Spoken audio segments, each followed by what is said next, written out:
Welcome back to the Bourbon and BS podcast, everyone. Episode 158 this evening. Happy Wednesday, Whiskey Wednesday. We are joined once again in the garage by Josh Bentley with Cheers. Altadis USA. Hey, guys. Great to be here. Hey. He is full of joy and energy tonight. Yes, sir. He's got energy. So let's see how long that lasts, or he's going to crash like a kid on sugar. I want to welcome everyone to the podcast this week. We have some interesting things going on tonight, especially for part one. A lot of things I can't even pronounce, so it'll sound pretty stupid. I will sound pretty stupid or ignorant, I guess. I'm going to give myself some credit. We have, first and foremost, we have a new addition to the Trinidad line from Altadis USA. So yes. Altadis USA, one of our sponsors. Let's thank them, Altadis USA and Josh, for all your hard work on sponsoring the podcast. Behind him, you see from the makers of Romeo Julieta, Monte Cristo, H. Upman, and now we also have the Trinidad here, which is one of their many lines as well. And this is the Espiritu Series No. 2. The first one was the Series No. 1, obviously, and that was an all-Nicaraguan blend. We'll get into this cigar a little bit here. I also want to thank the Tinder Box at Easton. And they are kind of the hub of all of this as well here in Columbus, Ohio. It is a shop at Easton, cigar shop. Check them out. I do want to throw out that we will do a 15% off the Espiritu No. 1. Okay. Yeah. So if you haven't had either of them, or if you like that one, we'll do 15% off now until next Wednesday on the Trinidad Espiritu Series No. 1. 15% off. We have multiple sizes as well as a 5-pack with 5 different size vitolas, basically different shapes. So that's available to you guys as well. So thank you, Tinder Box at Easton in Columbus, Ohio. Also, BS Cigar Company. I just finished up a BS Gold. We've got BS Cigar Gold and also Silver, all Nicaraguan tobacco in both of those. Thank you, BS Cigar Company, for sponsoring. And last but certainly not least, we have the patreon.com page /Bourbon and BS podcast. You guys are awesome. We have now, 20-ish patrons. Nice. So it's growing, and we appreciate all the support. Share it, get it out there. It allows us to get different bottles. It allows us to do more with the podcast. We're also trying to put out more content on some of the Sundays. About every other Sunday, we're doing a Sunday BS session. So I hope you guys can join us for that as well. Very cool. All right. What are we drinking?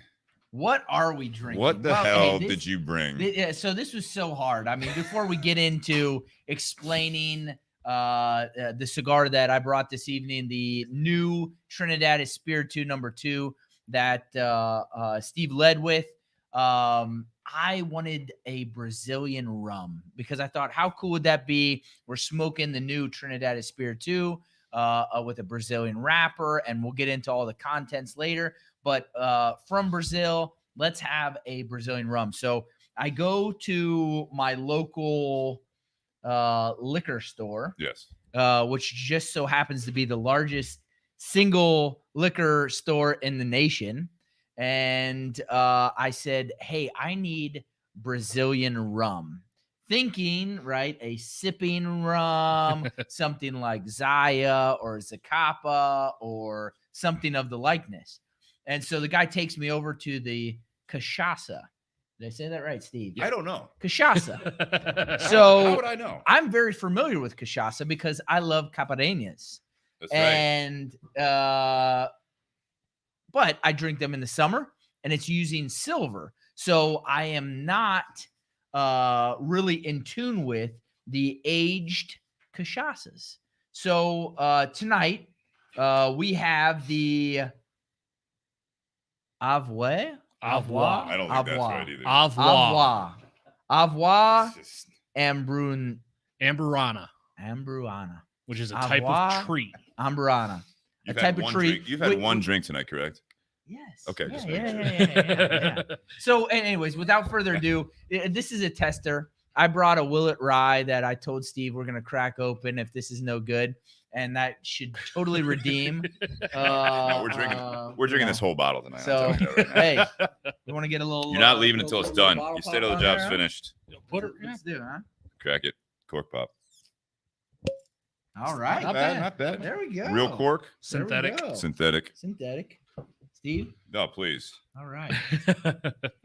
Don't mind if I do. So, I mean, it said neat on the bottle. You can sip it neat or with a cocktail. Yeah. That is not bourbon. And the lighter drop. Kyle's back in the garage. Welcome. All right. It's like he has to like announce himself like a dog. Oh my you know? gosh. Ring a bell. I'm Wow, here. on the nose, that is Sweet. It's different. different. Distilled from sugar cane. Yeah. That makes So it sense. has that in Oh, common with wow. rum. Yeah. So while these guys are Very smelling and sipping, I am sharing this on Facebook. So we do Facebook Live every Wednesday around 7:30 p.m. Eastern Standard Time. Cheers on that, boys. Cheers on. All right. Here's to experimenting like you're in college. It smells like gummy bears. I like how you like tapped it like you're gonna shoot it. Yeah, we're going. Yeah. Sipping. There's that cinnamon. Oh. Mm. Okay. Oh, Wow. oh, that spice keeps building. It's like a Christmas cookie, isn't it? A little bit. Wow, That's, that spice just keeps on going. it's not like spicy. No, but it It's just like a it- stale piece of Big Red a little bit A stale, stale piece Big while Red. you're drinking. of Big Red. That didn't come out right. Yeah, it didn't. It didn't. That doesn't sound came good out right. at all. Or it's not a raving review. Hey, that's just I was in my first initial- couch Or- and I found a piece of Big Red. like half at the chewed. bottom. Of it's like chewed it a little bit, set it on the desk for a second, and then you're like, oh, gosh. got to come back to it here. it's like a snickerdoodle. I mean that Yes, nose. that's what. Yeah, Snickerdoodle. I got that. Yeah. That nose, man. That It's- nose is It's like pungent. it's like spicy gummy bears. really. Spicy. I don't Oh, there's get a spice. thing? I get more of a sweet. Yeah. That would be the gummy bear Spicy part gummy of it. bears? I mean, not spicy gummy bears, but That's I what I'm know asking. I know what a gummy bear is. No, like gummies Oh, that spicy are one would that be. are cinnamon. No. Wow, that is Mm. wow, that's unique. Mhm. Yeah, It's I not don't bad. know. It's different. It's definitely different. I will give it that. So, Yeah. Nate, you were looking this up a little bit, right? I tried looking up a little bit about the company. Yeah. So, yeah, this is a Brazilian. Let me read the back label here if I can get the light on it. Avuá. Discover Avuá Cachaça. From your first inviting sip, which is complex and lasting, agreed, to the end of your glass, you'll savor the adventure of discovering the Rio that stretches from the 1950s birth of Bossa Nova to the magnificent vistas visible from the beach of Copacabana and embraces the warmth and passion of Brazil's people. Our Avuá Amburana Cachaça is aged in Amburana wood. I sound like an idiot. Found only in the forests of Latin America, resting in this indigenous wood produces a stunning mix of warm and savory notes on the nose and palate and provides a truly unique taste experience for cocktail experimentation or sipping neat. There This we have it. this kind of tastes like a summer drink. Yeah. Yeah, I can see that. Yeah. Yeah. When it's hot and you're sweating outside. Yeah, like in the summer. Paint that and, picture. Use you're- that paintbrush. Get us you're there, man. sitting on the Bring back us there, porch. Bob Ross. Yeah. Sitting on the back porch, Yeah. baby, and you got a little sweat on your brow and Yeah. enjoying a nice Trinidad Espiritu number 2. Well, naturally. And you pour yourself a glass of the Avuá Cachaça. You got it. Yeah.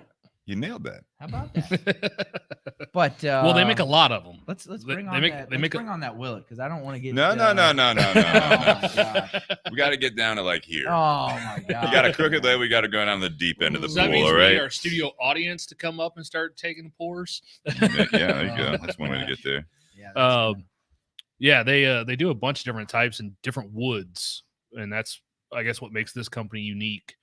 They do a lot of local woods and local to Brazil, Southern America, Latin America, and that's what this type of wood comes from. It's Latin America countries. So you won't find this wood in the U.S. At least this tree, you won't find it in the U.S. So it's only found in Latin America. I mean, definitely unique. But what time that Josh Bentley has been on the podcast has not been unique? You Just know? anytime around you, really. Yeah. You know, You are unique. I've brought some winners. I've brought some real duds as far as drinks go, and so yeah, it's interesting though. I mean, there's a first for everything. It's not a dud. I didn't say it was a dud. I said I brought some duds. What was the dud? This is you guys. I know what it is. You just I laid remember. into me with the organic Wiggle whiskey. I wasn't even on the podcast. I was in the audience, and Steve looked over and goes, "Hey, Oh. what do you guys are drinking? What would you rate it?" And I was like, 2. Yeah, This There is you go. better than that. so harsh. Yeah. So harsh. This is better than that. We got But- apple juice out there from the audience, is what they say. This kind of gets a little bit of Apple that. juice. Yeah, sweetness. So like Bobby you Hirschman is get. out there. Welcome back, Bobby Hirschman, in the audience there. Welcome, Bobby. Thanks Says, for joining. I finally started drinking some bourbons, and Bentley brings rum. It's not It's even not even rum. rum. It is from So- it is distilled from sugar cane, but it's not rum. That's exactly what the guy said. I said, but I want rum. He said, no, this is just the Brazilian name for rum. He said it's distilled from sugar He's cane. just trying to which get it is- off the shelf. It's older than rum. Yeah. The price point wasn't pretty. No, What was it? 46. that's not bad. I mean, compared to other things. that Well, are and it's on the aged. shelf. What could you get It's for aged 46? up to 2 years. This would be young because a lot of the rums that we've had on have been a little bit older than that. Like I think the last rum we had was the Florida Cana 12-year, and then we've Sounds had right. Zacapa Solera 23. So we've had some older rums on it. Shannon, what'd you? It tastes like your grandma's old cinnamon sticks left out at Christmas. Stale Big Red. Oh, man. There you go. Another big fan. Another please customer right there. You're welcome. This is different. It is. Look at we're almost down to that. Yeah. We're drinking this bottle. Good. Let's No, let's go ahead no, and bring out no. that. That can be part 2. Oh man, We got to get through it. it's gonna be This is the painful. featured drink for part I gotta one. tell we you, gotta so do this spirit is you're not drinking whiskey, that's for sure. it. No, I would not compare this to many rums. no. So I think this is something that they say sip neat, but notice that was the last thing that they said. They started out with a I think it's all small font. You saw me reading this. It's like the bottle and everything else. It's like the experimental cocktail. yeah. They say it provides a truly unique taste experience for cocktail experimentation or sipping neat. Ah. I'll tell you what, the This more I looks like I could have got the oat. this looks like you didn't want to pull over on your way. I'll tell you that right now. Hey, just Does this rub not it look in. like a piss bottle? Rub it in. if it wasn't sealed, we wouldn't know. It's like in Dumb and Dumber where the cop pulls him over. Yeah, the beer. Yeah. Sipping on grandfather's old cough medicine. Hand it over here if you know what's good for you. It as I keep drinking my first pour, I start getting this kind of cherry note to it. There is like a fruit to it. Yeah, Yeah. I mean, yeah. So cherry, spice, cinnamon. Yeah, I mean, it's Hooch. very. Hooch is what Sean says in the audience. Has anyone, I don't know if anyone's, Ian says, it's what the cabana boy brings the ladies around the pool. Probably. Yeah. When in Brazil, yes. I'd drink this around the pool. Yeah, yeah. Cachaça is actually almost a century older than rum.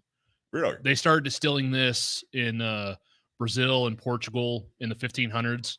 Rum wasn't distilled until the 1600s. So it's actually got a longer history than that. And I believe the master distiller from Avuá is actually a female, one of the That's what few you master said, yeah. distillers Yeah. in the industry down there. Yeah. So definitely doing some different things, but it's a very common thing down there. Yeah. What they're setting out to do, from what I looked up and read, is because Cachaça used to be kind of a lower class person drink. Like it was so cheap because it sugarcane. It was more readily available for Yeah. people of lower income. Mhm. So it was more popular with poor class in Brazil. And so what they're trying to do is they're actually trying to class it up a little bit and do Church it some up. different things, some different woods, make it a little high end so that way it appeals to more Yeah. people instead of it, the reputation that it's had. So on the Avuá site, it's interesting. So they have these different cachaças. Did I say that right? I didn't say that right. Cachaça? Tomato. Cachaça? Yeah. Cachaça. Cachaça. Cachaça. Cachaça.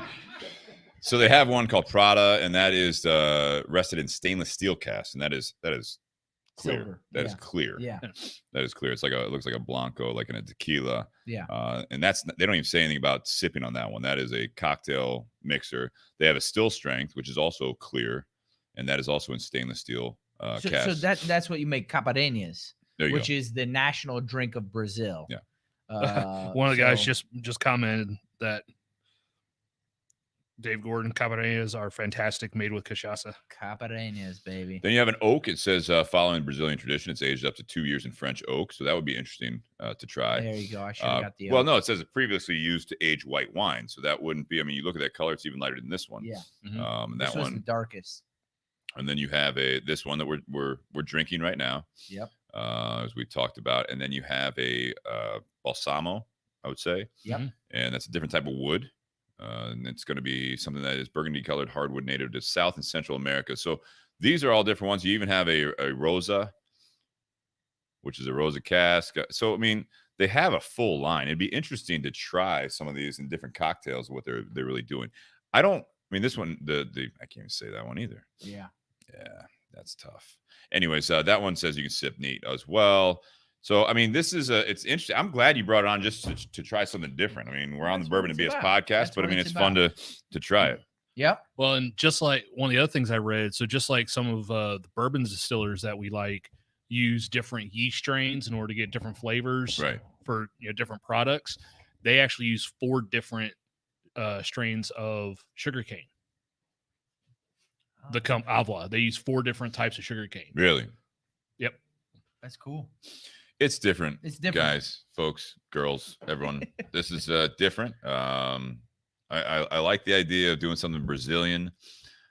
I mean, this is something like we talk about, like bourbons are hot. We've talked about like vodka had its real big day, especially in the U.S. And then you have basically, tequilas are making a big push again, and now you got rums making a big push. I don't know what the market is for something like this, but this is definitely. I think you could make a fantastic summer cocktail out of this. You'd have to have like a sweeter mixer with it. Like I don't know if you definitely have. It's already sweet. But to kind of cut that spice. Listen, I'm going to tell you, over the past decade, like I got into caipirinhas going to the first Brazilian steakhouse, right? Yeah. You guys have one near the Tinder Box. Texas Day Brazil. Not my favorite. But this one was in Cincinnati. But when you come visit us, you can. Yeah, absolutely. Right. So that's where I had my first caipirinha, made with a Blanco or a silver Cachaça, and that's how I got into it. So when starting to go to where I bought this from, the store, it has since double or tripled in size of the selection of Cachaças. Really? Like when I went there, let's say even 5 years ago, you couldn't get an aged one. Okay. Right. That was a little bit darker. It was only silvers, and you had about 2 or 3 choices of brands. Right. Yipioca is one. LeBlanc is a favorite. But now you go and there is a section. So it's growing. That has tripled in size. Yeah. Going on what you were talking about and growing in popularity. It has to. Well, I tell you what, this last year, this is one, if you have any type of spirit you're trying to get in the market, right? This was the year to do it. Because people were drinking and they were trying different stuff. I mean, that's definitely it. So this is the time to get out there on the market, because if someone's walking in there and they're like, well, let's try something different, you want to be on that shelf. You're looking for that Josh Bentley walking in going, I want Brazilian rum. And then you get this. Yeah. Hey, this is what he said. He said, this is Brazilian rum. So, what was I going to do? I'll go round 2. What was I going to do? When in Brazil, right? Yeah. When in Rio. Yeah. I don't know. What do you mean you don't know? You don't like it? I don't know. I was nervous bringing it on. Don't be nervous. Don't be nervous. We're all friends here. Yes. It's all right. You want some more? Yeah, you do. Experimental cocktail. Has anyone out there? I don't know. We got like 20, 30 people watching live at the moment. It's been going up and down. Share it, obviously, because we are definitely experts on this one. But if anyone out there has had this, it is different. It's not bad. I feel like it's almost coming across that we're making fun of it a little bit, but it's different. I mean, this is absolutely a different thing than we've ever had on the There's podcast. absolutely no bias with this whatsoever. Well, and that's when it comes to the rating. I mean, you gotta be a little bit. I don't know what the right word would be, but Objective. Objective, because we're not rating a bourbon here, and we're used to bourbons, and I don't know. But It's up to you guys. we have rated rums. So should we compare this to a rum when it Absolutely comes not. You compare it to all the other cachaças that we've had on there. Okay. Bobby Hirschman says lots of water. That's hangover shit right there. Maybe. We don't know. This could be some clean drinking. Yeah. Could be. It's only 80. It's only 80 proof. Yeah. It's 80 proof. I like how they don't even put they know that people are trying this out because, so on ours, I'll throw it up on the screen here. It's funny. This is interesting the way they market this, right? So look at the banners if you're watching live. And so put on the please drink responsibly, right? So we have that as one of our banners on the yes, sir. the screen, right? Yep. On the bottom of this, it says discover responsibly. It's as if they know that they're like, this is not the only thing you're drinking tonight. But when you pull it off the shelf, discover that responsibly. Yeah. Maybe you should put that as a banner. Discover responsibly. Discover. Okay. The Bourbon and BS podcast. You definitely need to. You definitely need to. All right. So we'll get back to this I'm telling you, the garage is finishing this bottle. Yep. That's right. Yep. You definitely get the sugar. Yeah.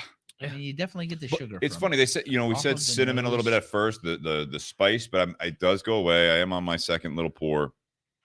I'm getting more of the fruit. I'm getting like, you meant apple is what I heard. So it's almost like the apple cinnamon is where I'm at now. So it's actually not a nose bad drink. I'm getting more of it, like sipping on it. I get more of that like, kind of apple cinnamon, but it's very, very light. I think it's very light. This doesn't have a whole lot of heat. Obviously, being 80 proof, it doesn't have a whole lot of heat in my opinion. But it's if you like apple cinnamon, like you said, the cinnamon sticks. It's kind of like now that I'm sipping on it in the second glass, it's as if it's like a real light apple cider. I don't know if you guys can get that at all. Like a spice cider.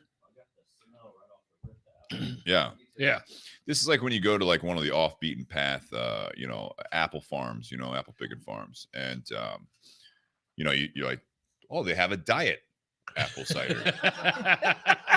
And, and you're like, well, I'm trying to watch the sugar content, and they say it's diet, so I don't know what's in it, but it's real light. And you sip on this, you're like, that's not as good as normal apple cider. Discover responsibly. Discover responsibly. That's what we should just scratch the part 2. We should have just done that as a part 2 topic.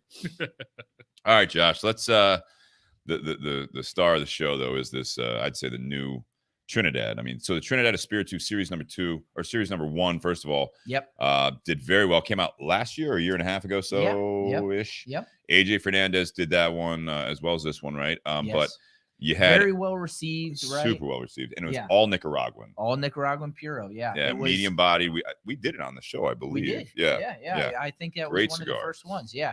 But this was part of the plan. The relaunch. Yeah. That was the relaunch of the Trinidad, if you will. Trinidad had a couple of hiccups. Was coming off of the great Trinidad Santiago that Rafael Nadal helped curate and blend. That was coming out of Tabacalera Palma, I believe, in the Dominican, and the Trinidad Espiritu No. 2 out of AJ. Just excellent response from the industry and from trade. Sold great, still is selling very strong in the market. And so Espiritu No. 2 right on the heels of the Espiritu No. 1. And this was just released, I want to say 2 weeks ago. Yeah. I believe 3. Yeah. 3. 3 weeks ago. 2 to 3.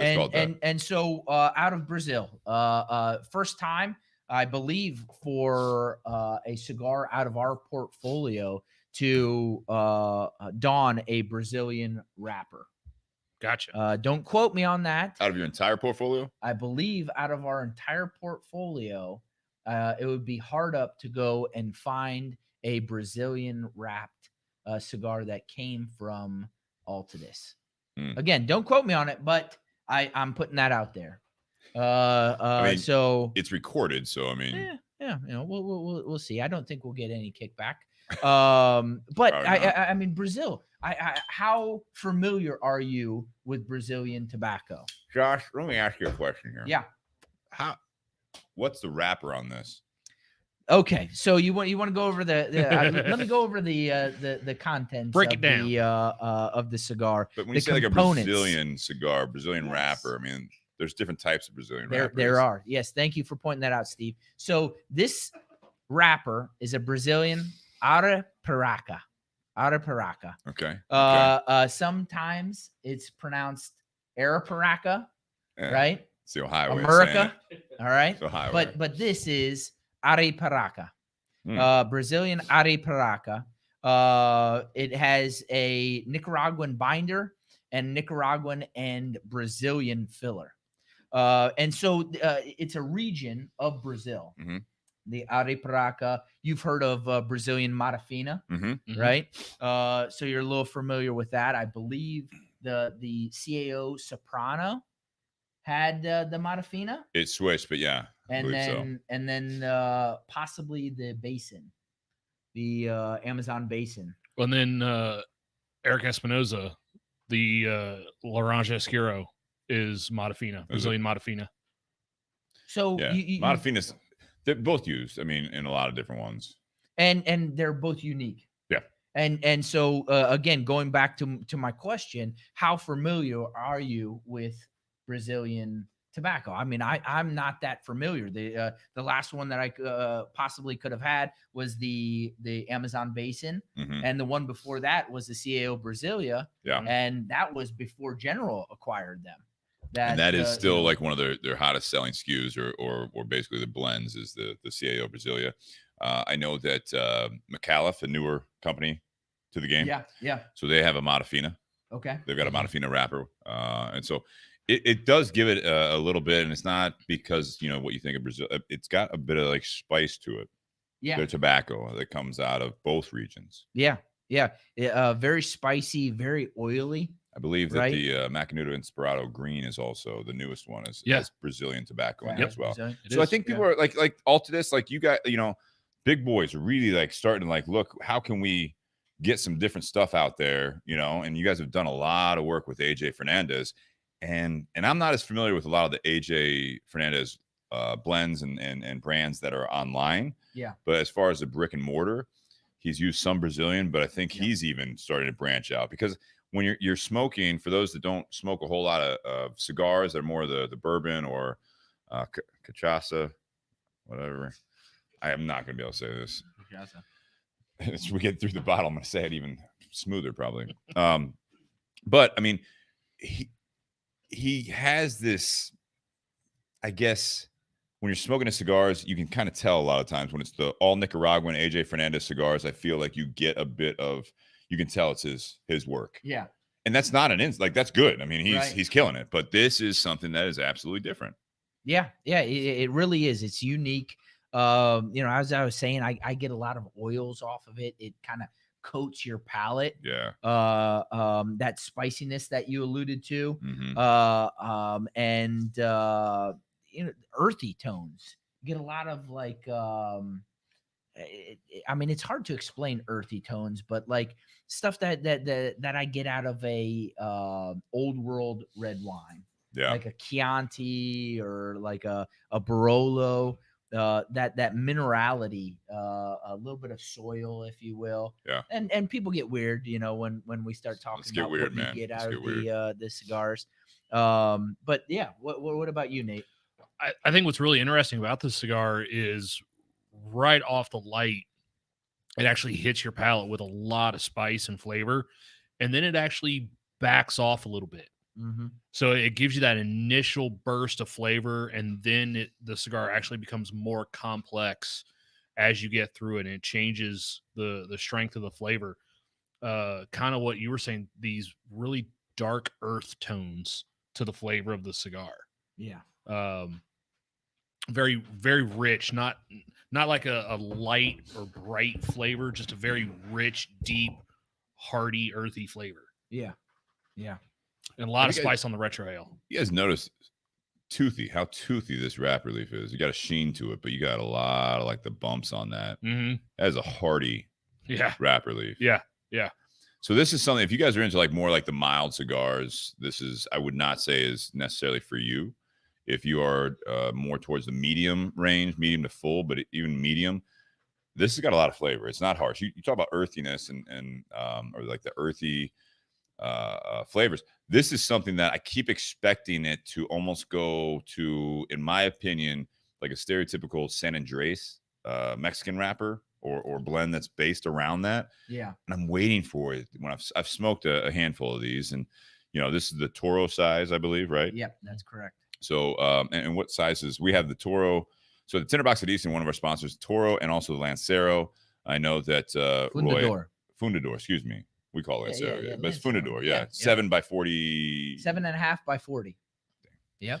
And then I know that you signed up today, I believe, Royale Lounge. Yeah. With Ryan Newman, who's been on the podcast, friends of the show as well. And they had the Bellicoso they brought in. Yeah. Yeah. Yep. So and then it's there. So we have Robusto, yep. Toro. We have a Magnum size, the Bellicoso that you just alluded to, and then the last one is the Fundador, which is a Lancero, 7.5 by 40. Originally, this Fundador was for the #1 Espiritu, was an event cigar. So if you had a Trinidad Espiritu event, then you had the opportunity to buy into the Fundador line and carry the Fundador. With the environment and what's going on, and we're not able to have the events. We opened up the Fundador in the Series 2, and then retroactively went back, and now the Fundador is available to everyone, all retailers, brick and mortars, for the Series 1 as well. Okay. I just smoked the Lancero Fundador. All right. I got corrected, so I had to correct you. Lancero. I wasn't. I smoked it on Friday because I'd smoked the Toro when Tinder Box first got them in, and then I decided to try the Fundador on Friday. The thing that really stuck out to me was how well that cigar drew, because when it comes to this size and Lanceros, the biggest issue is sometimes they can be a little too tight and they're a really hard draw. And that's why, rolling that cigar, you have to use, some of your best rollers in your factory, because it's such a hard size to do and be able to smoke well. And it had just an effortless draw to it. No issues. Yeah. No construction issues. I got to tell you, the other aspect that I've heard from Steve Saka actually told me this one time is that so Steve Saka was with Drew Estate for a long time. He has Dunbarton Tobacco and Trust, not to take our spotlight off of Altadis and Trinidad, but he is a guy in the industry that he said that he didn't really care for, and I'm not quoting, this is paraphrasing, but didn't really care he likes Lanceros and the thinner ring gauge. Not only they're harder to construct to have the draw, the flavor, but it's to because of the ratio of making that size. I mean, the filler leaf combination to make it be consistent with the larger ring gauges, it's difficult. Mm-hmm. Oh, absolutely. I mean, if you want consistency throughout a line and you add a Lancero, that is extremely hard to do, because, we always talk about components, I feel like, but you derive 90% of your flavor from the wrapper. 90%. 90? And that's a strong statement. And everyone's got a little different, might argue, but I would go as far to say you derive 90% of your flavor from the wrapper. Okay. And the strength of the cigar oftentimes comes from the filler, right? Because that's where they're going to sneak in that Ligero, because you don't want to really use a Ligero as a wrapper leaf just because it's thicker and it's not as combustible as the Viso or Seiko. So to be able to do that real quick, let's go. Yeah. Ligero's up top, right? So it's hardier. It's got more strength, more sunlight's hitting that, so it is not as combustible. You go down Seco and then Viso, Velato, like whatever. I mean, those are the major components, and that does actually have effect. So those that aren't as familiar with cigars, that is part of the ingredients, if you will, in a blend. Is not only what seed the plant is, where it's grown, but it's also where you take it off of the plant and how you utilize that in that. So just want to give a quick little absolutely editor's note. But I mean, going to your point, Steve and Nate, I mean, that is so hard to do and keep that consistency, the balance, the flavor, right? And I mean, you know, so touche to AJ for rolling it, and Raphael and the group of De Maestros in blending this cigar. Just excellent. But going back to this cigar, and I feel like we use this word I use this word when we were smoking the Monte Cristo 1935 anniversary. Last time you're on, right? Was it the last time that I was on? Possibly. Yeah. I believe so. So Josh is a frequent guest. Oh, thank you. I appreciate that. That wasn't a compliment. It was a fact. Okay. All right. Thank you for being here again, though, by the way. Yes. Yeah. It comes with being a sponsor, right? No, it's a friend. It's thank you. Thank you, Steve. There's That's a awesome. compliment. There you go. All right. But balance. Mm-hmm. I believe I used that word balance when we smoked that 1935, and I feel like this has an extremely good amount of balance to it. And balance of what? Well, Nate, so going off of what you said, when you lit it up, there was quite a bit of spice, and it's mellowed out, right? You know, I mean, I think that's a good term. It's mellowed, but like the balance where it's not at all harsh. It's not at all bitter. No, it's not.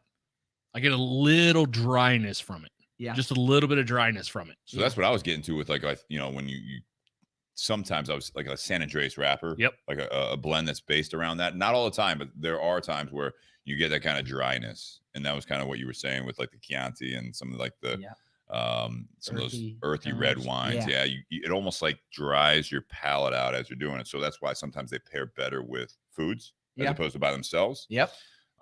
So this is something that I haven't gotten at the handful of times I've smoked this blend. It never turns to that bitter dryness completely. No, yeah, there's no bitterness, and whatever dryness there is, it's very, very subtle because it's got so much flavor and oil to it that it kind of counteracts, and as Josh said, balances out that dryness. So I mean, that oiliness from that wrapper that I feel coats your palate, that really takes care of it, and I believe adds to that balance when I use that word balance. Maybe that's what I'm getting at. I really like it. What would you on strength? Medium full or full? So medium to full is what is on our presenter. That's what the company's put on. I think I would say full body, full flavor, full body. It's definitely full flavored, but I would say fuller body. Okay. And I mean, I guess it also depends on what type of smoker you are regularly, right? Mm-hmm. What would you give it? Medium to full? Medium full. It's definitely pushing up there. Yeah, I mean, it's definitely pushing full body, but it's like it's not overpowering the palate. I think it'd be full flavor. Oh, absolutely. Medium full on terms of the strength of the cigar. Yeah, that's a good point. Steve, what about you? It's a stout cigar. Yeah, no, it's definitely full flavored. I mean, this thing has flavor for days. This is something that you will not, if you like the flavor, obviously, you will not be disappointed with the amount of flavor and smoke that you're getting off of this. I mean, it's definitely going to coat your palate. It's one of those cigars that when you get to the fuller body, fuller flavored ones, and even some of the milder ones, I mean, it coats your palate, but this is one that just sits. Mm-hmm. Yeah. It really just sits. We've had some other cigars, and there are some that I can think of that will do similar mouth feel. I still hate that term, but it's a term. Yeah. This is one that, I mean, it's just a ton of flavor, strength. Yeah, medium full, definitely leaning towards the full side. I think you smoking this in the morning might be a little much for most people. I was gonna get there. Yeah.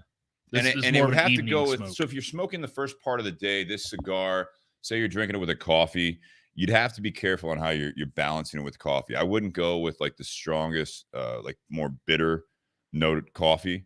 You have to pick one that has a little bit of like more of, in my opinion, medium, Low acidity. low acidity. Yes, you'd have to have one that has maybe a little sweetness to it to kind of, again, go and balance it out. Which I gotta say, going with this the spirit that we have here tonight, it's not a terrible combination. Well, that's It's that's what I was gonna say. When it comes to the pairing, That's I think that the cigar pairing with this, and we'll see when we get there, but I think it ups the rating just going along with it. It adds that little bit of sweetness that you get from the sugar cane, the distilled spirit, and gives a little bit more, I don't know, complexity, if you will, to the cigar. I mean, it really would be interesting, because I haven't done it yet, to smoke this and drink this alongside of a bourbon or even a rye, right? Which I look at as a little bit more spicy. Yeah. Right. With the with those. Do you want the ryes. Willet rye over here? No. What I I was don't know. saying is I don't know That might would pair. that might be like drinking this with a rye might be, or smoking this with a rye might be a little bit of an overkill That's on what the I mean. palate. Yeah. Bourbon wise, I think you'd have to go with something a little on the sweeter side. Like, Yeah. like an Angel Envy, maybe. Yeah, somewhat that higher corn content. In terms of rum, I think this cigar goes well with, say, that Florida Caña 12 year that we had when Miguel was on, Probably. because they don't add any sweetener or sugar cane after it's distilled. I think if you were smoking this with, say, a Diplomatico or as a Capa, that's going to be just a little too much sweetness and just too thick on the palate for this cigar. Maybe. So I think how light the Cachaça is, and then the strength of this cigar, I think it does balance out pretty well. Yeah. What's the plan? Are you able to say what the plan is for series number 3? I'm able to say you'll see in a year. All right. Highly count. We don't have clearance on that one. In a year, what the Trinidad number 3, the Espiritu number 3. Yeah. So 3-3-22. Yep. Yeah. I mean, Is it a trilogy? Is it the plan? Yes. Yep. It's a trilogy here. It is, and in a very, I don't want to say odd way, but a neat way, the boxes are going to line up. You see, with this with this gold, the way that they design these boxes when they're next to each other on the shelf is going to make a shape. Couldn't recall if we had one of the. Yeah, I don't think we The still number have ones. one of the Trinidad boxes. Yeah. So what I like about it too, the marketing side of it, just so you guys, if you haven't seen the boxes, when we talked about the series number 1, even though it was all Nicaraguan, it was a throwback to the Trinidad namesake, right? Which it was kind of a Cuban art. It had it was more of an abstract, but it had that red humps of a classic car that you would see down in Cuba. It was definitely influenced by the Cuban culture. The golden era is what they called it, because we can't pay tribute maybe to Cuba. We just got to watch it how we do it, but the golden era, if you will. I don't work for Altadis, so Okay. I can say that. You are a sponsor though, so maybe I can't. I don't know. I'm going to give a strongly worded email or something like this. But no, this one is definitely something that in the band and also on the box, you have the Brazilian colors. We got what is it? The leaf there. That's obviously like a leaf. No, that's the giant statue that's in Rio. Oh yeah, right there. I was talking about this up here, like Yep, that is that's a leaf. like a leaf. Yep. And then you have the Jesus statue. And you see in part Rio. of the flag, the Brazilian flag there. So it's very creative and it's all encompassing as far as the experience, I think. And I like that when you do something with marketing and with this series with the number 1 and number 2, certainly you're really getting those bright colors. It's a lot of fun as you can with some of the cigar branding. It definitely I think too often. out. Yeah, well, it stands out, but it's what I see is like the classic Cuban boxes and everything like that, just the wood boxes and everything else. But then you see like behind me, like the Ron Iones that I got down when I was in Havana, bright colors, right? Yeah. But it's also that traditional look. Yep. So you're kind of bringing in some of that bright culture and the bright essence to it. Yeah. But at the same time, it's different. It's not what you're seeing with a lot of the other cigars on the market, where they're either going full traditional or it's just going off the reservation and just going full blown. Like this is just something completely different this time. Well, I mean, there was for a time in our industry, I believe, like a faux pas. You didn't do certain colors. Right. Right. I mean, even if I take it back to before I was a part of Altadis, the Paradox, right, which was a Trinidad that was almost known as the UFO cigar because of the colors that they used. It wasn't this Brazilian green, but it was more of an alien green, if you will, in the box, and it just kind of got lost. And that was unfortunate, but again, that I believe that was more of a faux pas, and cigar companies you saw a decade ago, and going back into the cigar boom, were very conscientious of the bands that they put on and what colors, because people just stayed away from something that popped. And I think we've moved past that in the cigar industry. And I think you're seeing these that really pop on the shelf and are eye catching and but I don't want to get away from it too much. All that's great. The marketing is excellent behind it, but at the end of the day, it's just a really, really great cigar. Absolutely. I'm not trying to take away from that by any means. I think it's something that you didn't go over the top with this one as far as just making it about the marketing. I think that it actually flows well. That's what I guess my point was with the original Trinidad Series No. 1, Espiritu Series No. 1. It was different. It was bright, but it was also a solid cigar. And you guys are using cigar rings for the bands as well, and they're just really nice. They're gorgeous. I mean, it's bright and yet just really the gold, like the gold leaf you're using on there. It's not that gold dust. It's not your typical just shiny gold. It's kind of like this textured. I mean, it's just everything flows really well. I mean, and I think that sometimes gets lost on the cigar if you overpower it with the marketing, like you're kind of alluding to, I think. Yeah. But this is not disappointing by any means. This is something that it all flows very, very well. It's not obnoxious with the branding because of, I think it is an elegant band, and even the box is bright but elegant. What's this cigar retailing? I want to say $8-9 MSRP for the Toro. $9-10 for the Toro. I'd say 10-ish. Yeah. I think on our shelf, I think the Toro is around 11 or so. Yeah. 11 after. Yeah. Yep. I am excited. I was excited about this, and I know everything's kind of delayed and all that stuff.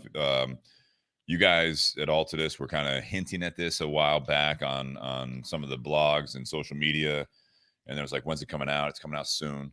Is all we got. That's all I got. Yeah. Was it's coming out soon. So when it finally started shipping, it was just like, this is solid. This is great. And I will say, from the retail standpoint, for those that have not tried it, check out your brick and mortar. And if they don't have it, see if they can get it. This has been, at least for Tinder Box at Easton in Columbus, Ohio, very well received, just like the first one. Yeah. And I will say this too. A lot of times, and maybe you guys can comment on this, when you come out with a second cigar, because we had this question in the garage tonight, when you come out with a second cigar, is it better or worse than the first one? You can't necessarily look at it like that, because it is it's coming out of AJ. Yeah. It's coming out of Trinidad, the Altadis brand Trinidad, but it is a different cigar. It's completely different. There's no real similarities as far as, this is not a branch off of necessarily of just putting a different wrapper leaf on the filler combo. Yeah.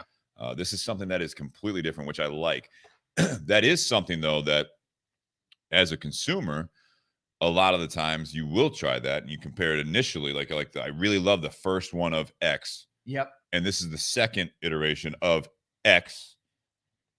It's not as much anymore going to be something that you're just like, oh, I like it better or worse. I like this. It's kind of similar. No, this is a completely different cigar. Yeah. Yep. Yeah. So keep that in mind when you're trying it. If you like the Series No. 1, if you didn't like the Series No. 1, this is a different cigar. So this is something that is completely different. Comparing apples to oranges is really what you're doing. Yeah, right. Yeah. Even though they share the name, right, and it's in that line. What were you going to say? That Series No. 1, to me, that's more of a medium bodied cigar. Good flavor, very smooth, very elegant cigar that Black pepper all the way through is what I get out of it. It's been a little while since I've smoked it, but I thoroughly enjoy that cigar. So when this one came out, I was looking forward to it, and like I had alluded to earlier in my tasting of the cigar, just right off the get go, just so much flavor. Yeah, This one. Yeah, as soon as I lit this up, I was like, "Yep, this is completely different," and I knew it was going into it. Yeah. I just didn't know how different. Yeah, it was going to be. Yeah, really good. All right, so this is where we kind of already talked about a little bit, and this is towards the end of part one. This is where, so if you're not familiar with the show, we first part we talk about obviously the typically the whiskey or bourbon. Tonight we have something completely different. We do some rums. I think we're gonna have a tequila night here soon. We've had some requests, people asking if we do tequilas. I do tequilas, but it's not on the show. It's a good drink. But so we're going to do that. We review that. We review a cigar. And then we end part one with kind of the rating. It's out of 10. There's 3 ratings, right? So you're going to rate the spirit, and then you're going to rate the cigar, and then rate the pairing. And then as you guys, if you're not familiar and you're listening right now, we kind of take a quick intermission. If you're listening on the audio only, there's a part 1 and part 2. Part 2 is going to be the topic, the life topic. This is what happens after you've been hanging out in the garage, in a shop, with friends, back patio, just with whatever, having a conversation. And you're like, what are you drinking? What are you smoking? And then you start talking about something completely different. And that's kind of how the show is formatted. So I'll start with the guest of honor here, Josh Bentley. So the I have up there, so it still says whiskey, cigar, and pairing. Yeah. The Cachaça. Cachaça. Yep. It's not gonna. So the Cachaça. I'm not gonna. Yeah. What do you say? The Avuá. The Avuá Cachaça, aged maybe 2 years. Up to. It doesn't say Up to. maybe. Yeah, maybe. I Up just to. added that. I'm trying not to have any preconceived notions. I had preconceived notions going into this because I've had the silver, the Blanco From this company, or just um, in general. I don't remember if I've had it from this company. If I have had it, it's been in a caipirinha. Yeah. It's been in a cocktail. But I've never had a sipping, an aged cachaça. So, given the environment, it might change. Sitting in a cold garage, while smoking a cigar, it changes it. I'm gonna give it a 4. Oof.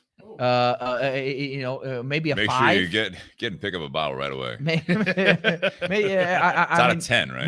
Maybe a 5. Yeah. So I mean, I'll give it a 5.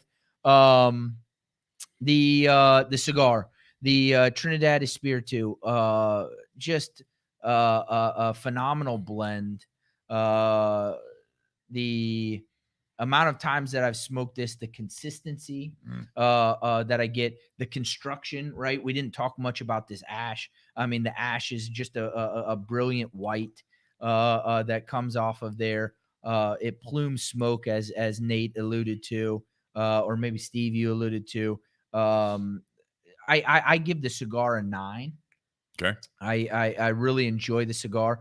I think and when you're enjoying this cigar, make sure that something's on your stomach. I know you talked about Right. Right. Maybe having it with breakfast or coffee. Unless you're a full-bodied smoker, I would stay away from it as a breakfast or a coffee cigar. That's just my suggestion. But when you have it with something on your stomach, I think it definitely changes and makes it more medium to full. This might be okay after breakfast. Like if you want to try the cigar on a fresh palate, Yeah. that would be the time to do it. Is after you've eaten. Yep. Yeah. So I give that a 9. And then the pairing, I really think This will be that it lifts the drink, lifts it, and I'm gonna give the pairing a 7.8. Oh, there you go. 7.8. Yeah. I was Nate. gonna go 7.5. I really do like the pairing. Nate. On the Cachaça, obviously not comparing it to a whiskey or anything like that we've had. Because it's sugarcane, I do kind of compare it to a rum a little bit. I'm gonna be at a 6 on this. I think it gets better like as you drink it, because you got to get over that initial shock of just how different it is. Yeah. So I'm gonna be a 6 on this. On the cigar, I'm right there with Josh. I give the cigar a 9. It's absolutely fantastic. A lot of flavor. Just can't say anything really bad about the cigar whatsoever. As far as the pairing, I'm at 8 on the pairing. Yeah, I agree with Josh. These two go very well together, and I think this drink is elevated by the cigar because of how different they are. They marry well together. The sweetness from the drink, the spiciness from the cigar, and surprisingly, because of the characteristics and flavor of the spirit, it holds up to how strong and full flavor the cigar is. Yeah. I got to throw this comment up on the screen here.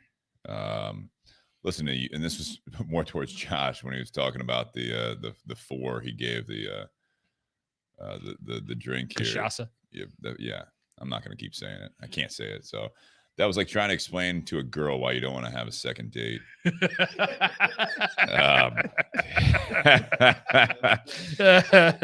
then when I'm thinking about that, and then when Nate got on there and he's starting to talk, it's better as you drink it. It's like hanging out with, someone you're dating or whatever. Like, at first, I don't know, but they grew on me.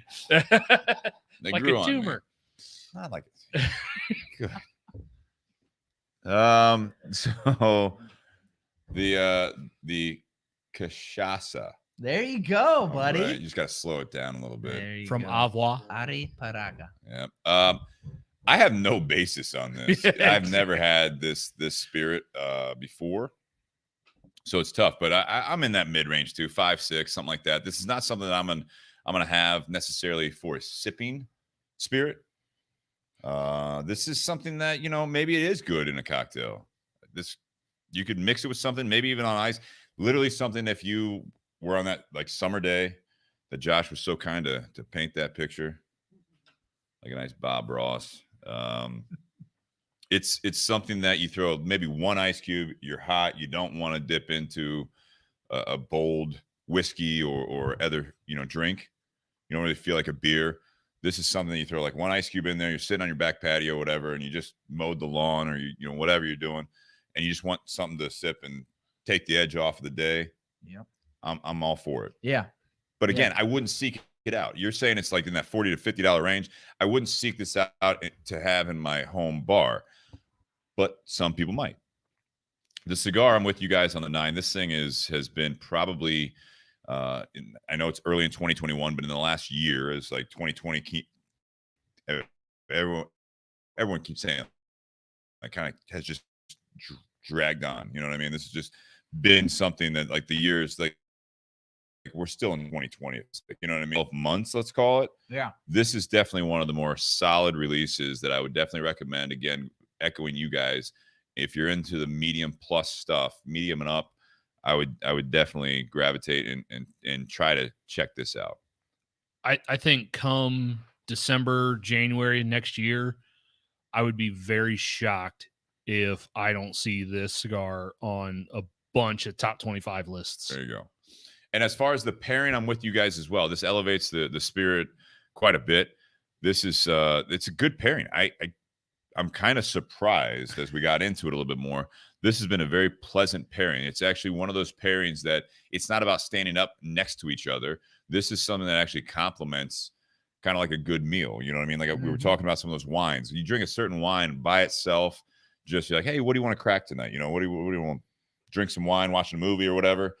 There are certain wines that you don't pop that bottle.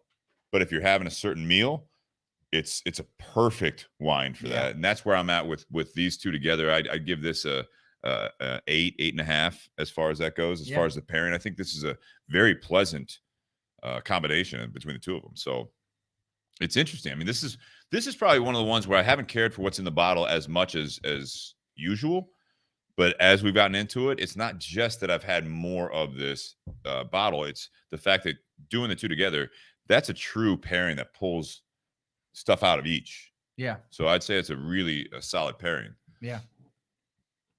With that being said, this is where we kind of round out part one. Part two is different for those that are going to keep listening. Share it, like it, review it. If you're on part one in the audio, definitely check out part two. This is when the world hands you some BS, light it up. And that's going to be something that I'm interested to see where this conversation goes with these two and everyone out there listening live on Facebook Live or YouTube Live. But I do want to thank our sponsors, Tinder Box at Easton, for the setting all this up. You know, kind of the hub of everything in Columbus, Ohio. Check it out. They have the Trinidad Espiritu Series No. 1, 15% off any of the shapes and sizes, as well as the 5-pack that has all 5 sizes, including the Fundador. Yeah. And also Altadis USA, Josh Bentley, for being here, supporting the show, being on the show, being a returning guest. Always brings something different, cigar-wise, spirit-wise, really kind of brings out that part one. And also, if you guys stay tuned, haven't listened to him on part two, always very insightful and contributes to the conversation. Great. And also, BS Cigar Company, gold and silver now available through the Tinder Box at Easton. Contact the podcast, BS Cigar Company, or also the Tinder Box at Easton, and you can get yourself some BS cigars, which are still flying off the shelf. The gold, especially the silver, pepper bomb, usually a little bit bolder. The gold's coming from Placencia, which you guys work with a lot at Altadis. Absolutely. And then the silver is coming through La Zona, which is Eric Espinosa, a good friend of the show, good friend of the Tinder Box as well. So we appreciate you guys on that support. And then also patreon.com. This is the way that you guys can help us out and keep this thing going. Patreon.com/BourbonandBS podcast. We appreciate all the support. This is amazing. It helps us keep doing this. So if you enjoy the show and you can contribute financially through that, or at the very least, tell a friend about part one, part two, whatever you're enjoying. Make sure you share it, review it, like, and everything else. So guys, happy Cachaça Wednesday. Cheers, guys and ladies.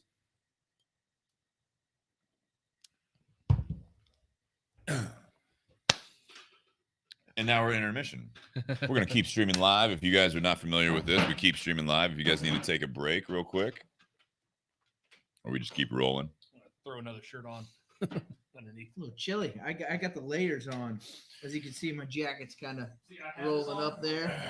Bulking up, I thought. Hey, You're bulking up, man. Been working out. Seeing that, huh? Hey, man.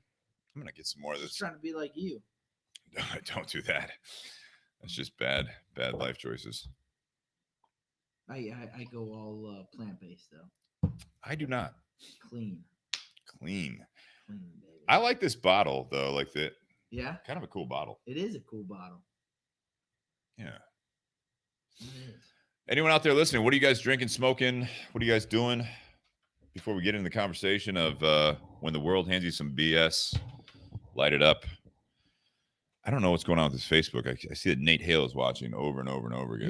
Yeah, that is. It's a big fan. I saw my mother-in-law. Yep, Shout out to Cindy and Lou, mother-in-law and father-in-law watching, smoking from the garage in Mason, Ohio. Mm-hmm.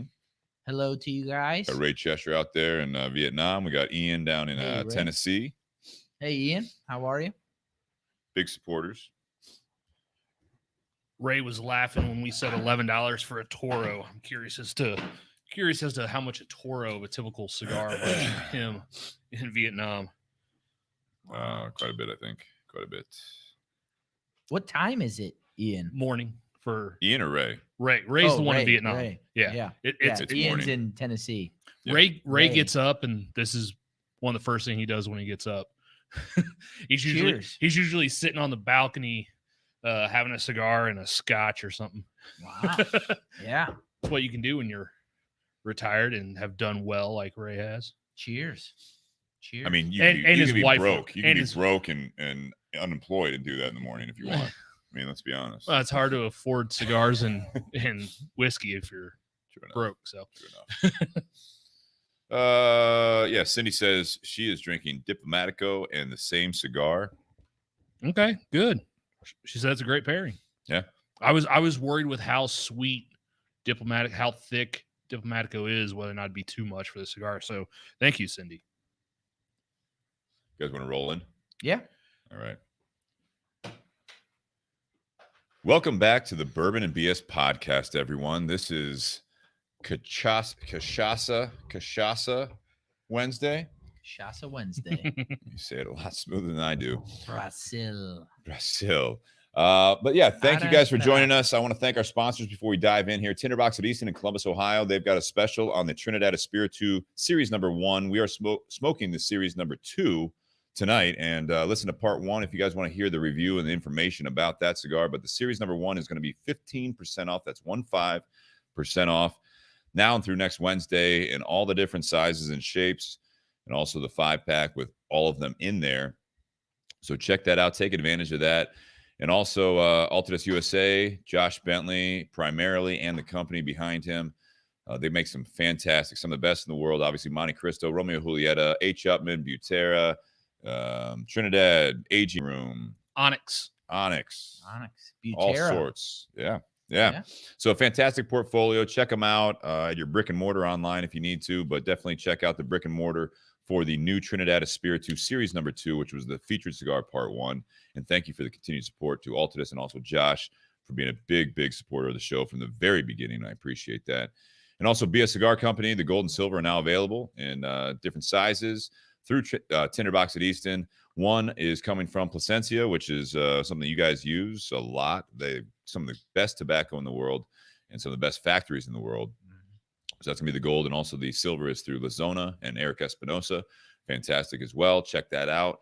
And then also patreon.com/BourbonBS podcast. You guys keep us going. The support, not only financially through there, but also just from watching the podcast, listening to the podcast, and telling people about it. It keeps us doing this.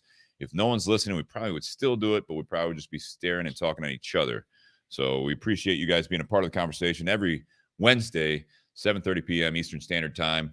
You guys are awesome. You keep the conversation going. And now we get into part 2, which is what kind of sets us apart from different cigar and whiskey podcasts, which is life. This is tonight. The topic is when the world hands you some BS, light it up. And this is a shirt that you can kind of see here that I've got on. This was something we did locally for the BS Cigar Company. Nate's got it on. Dan in the audience has it on. No, he doesn't. He's got the silver lining. That's embarrassing. That's embarrassing for you. But no, so it's funny what you come up with in the middle of 2020 when you're sitting in your garage smoking a cigar, knocking over microphones like Nate is. And first time I've ever done that.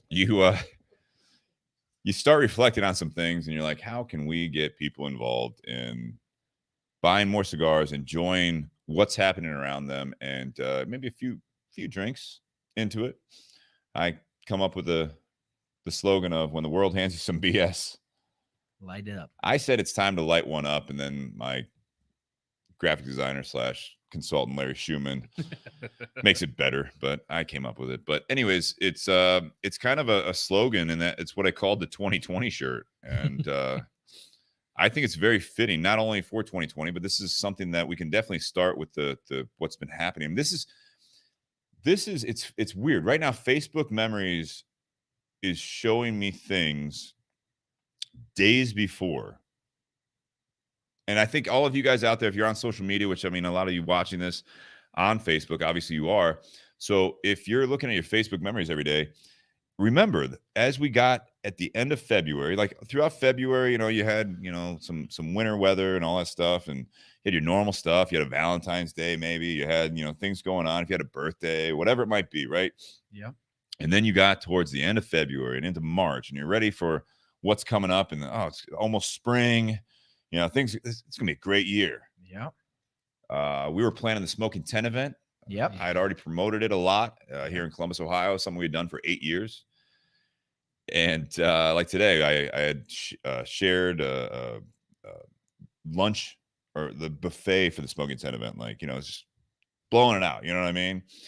Yesterday, I had gone to what I didn't realize until I said it last night during the Blue Jackets game, the last home game on March that had fans. March 1st, I had a Facebook memory come up that I was at that game, and I didn't even realize it came up, and I'm like, oh yeah, I remember that. You know, that was a good time. Yeah. And then we were watching the Blue Jackets game here in Columbus, Ohio yesterday. They just had fans back 10%, 1,900 fans for the first time, and they're like, this is the first game with fans since March 1st. And I was like, are you kidding me? I didn't realize that. Wow. So this was supposed to be 2 to 3 weeks Yep. of dealing with the COVID lockdown, and here we are. Yep.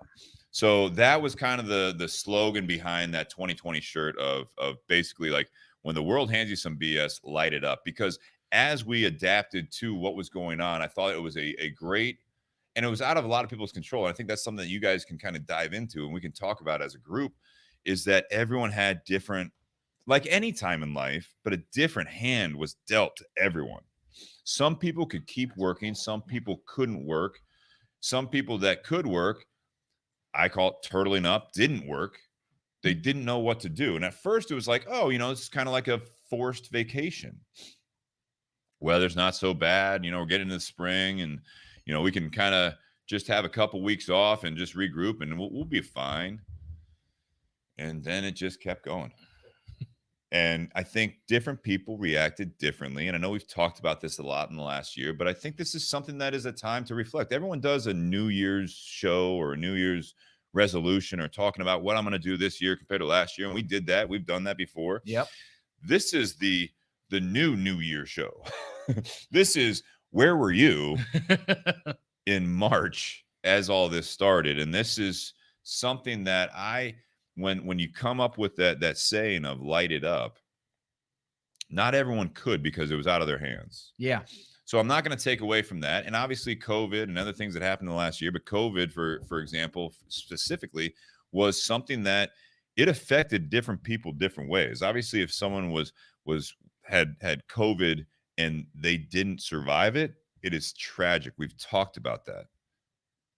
But there are so many other people. I'm not taking away from that. There's so many other people that the biggest impact that something like COVID had on them was everything else in life was just shut down. And if you had the ability to either panic and not know what to do and turtle up, or kind of just get in that state of not knowing what to do to a point that you froze like a deer in the headlights, or you could take action. And I remember back to those, I don't know if you guys ever did those, the choose your own adventure books. Mm-hmm. I was like everyone else. I always oh, turn to page 57 if you want to do this. Turn to page 102 if you want to do this. I looked at both of them, and I wish I had been able to do that with this last year, that I could see, oh, if I do this, I'm going to end up here. Sometimes they trick you in those books, though. Yeah. You know, but I chose, with the option that I had, to just, and I had the ability to do it. And thankfully, with my job and everything else, is that you just kept going. And I think that's something that not everyone, like I said, not everyone was able to do that. But how did you guys, I mean, when you hear that saying, and obviously the playoffs of the BS cigars that we do, but it happens all the time in life. You're dealt a certain hand, that BS, when the world hands you the BS, whether it be a medical issue. You know, you get diagnosed with something. Someone in your family does. You lose a job. You go through a breakup or a divorce, whatever it might be. You have an option there typically, and it's not always what you want, but there are ways you can handle it. And the lighted up part of it is, and that's what I kind of want to focus on, but there are struggles with being able to do that, is, do you just push harder? Do you reflect? Do you regroup? What is the, Josh, for you, like, when these things happen, like this last year, talk about that, because you were taken off the road basically, right? And you were. Yeah. I mean, if we pinpoint, right, where were you when the world stopped turning? So I was on the road. It was the week of what was supposed to be the smoking tent event.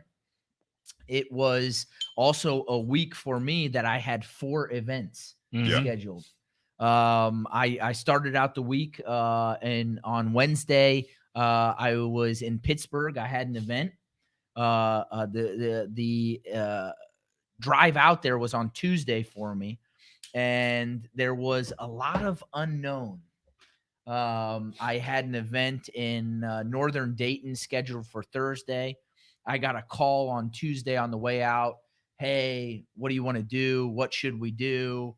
Are we going to move forward with this? Hey, kind of stand by. By the time I got to Pittsburgh, they had called me back and they canceled the event on Thursday. We went ahead with the event on Wednesday night in Pittsburgh. And then I had an event in Delaware, Ohio on Friday. And so I went out, I did the event. Again, there was a lot of unknown at that time, right? It was rampant in Europe. It was coming over. I remember checking out of my hotel in Latrobe, PA.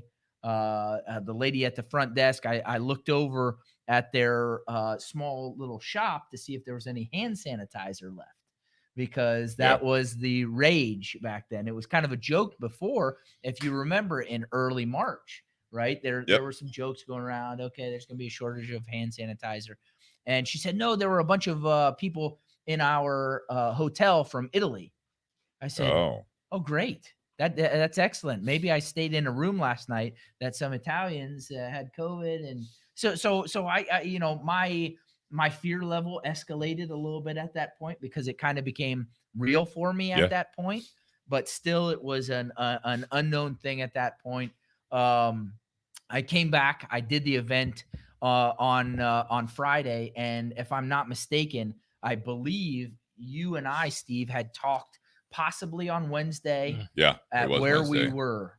Right. Well, we had officially canceled the pulled the plug. Our event. Found out a couple hours before we did the podcast that night. Yeah, it was a busy day. Yeah.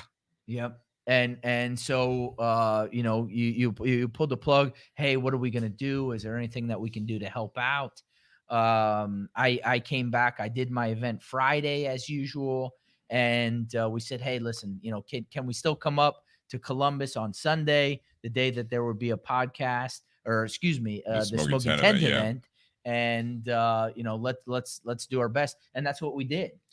Yeah, we called an audible, obviously, at that point, and we still had a lot of people, and luckily I didn't hear any I guess fallback or blowback from people that were then all of a sudden like that was a super spreader event or whatever we would then hear that term, super spreader. We had 150 people actually still come through there. Yep.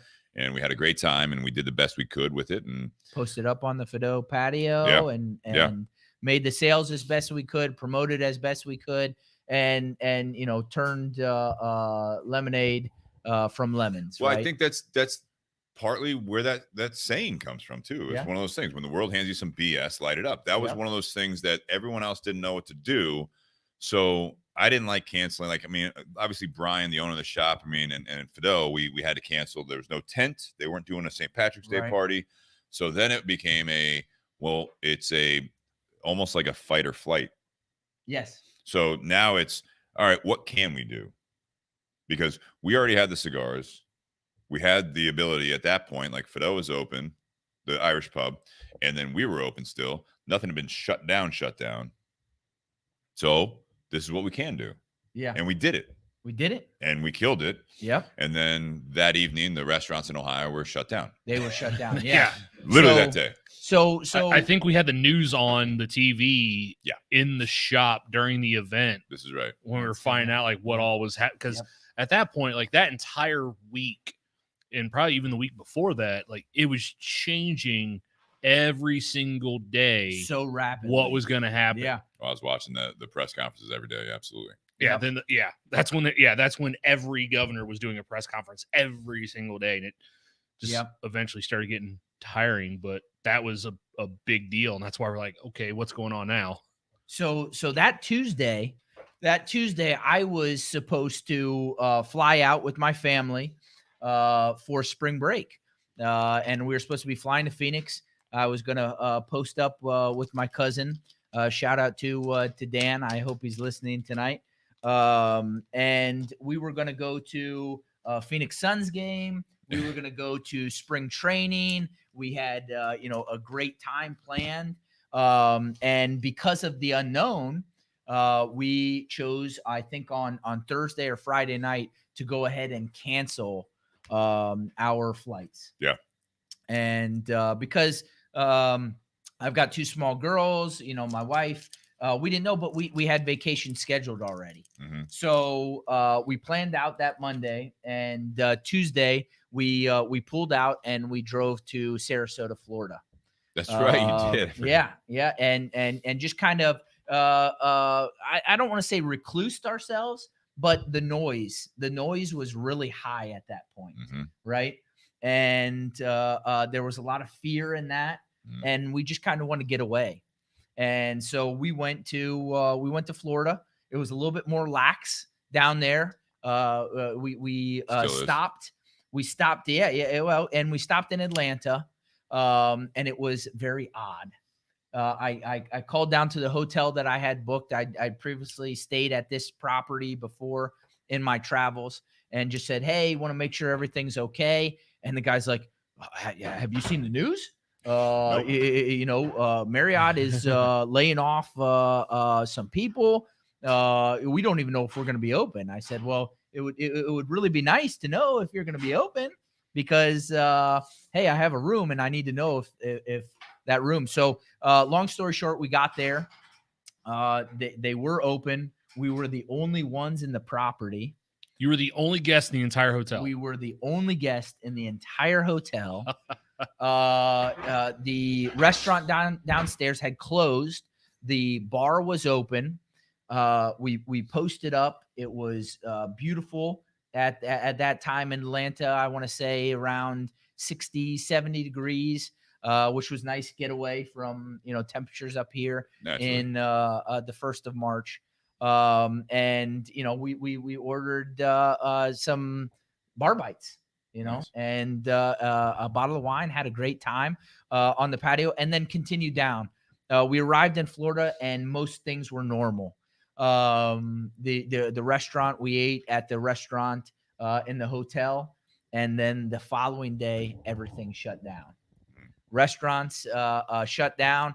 A lot of them were not open for carryout. We found the ones that were open for carryout, and then midway through the trip, they closed the public beaches.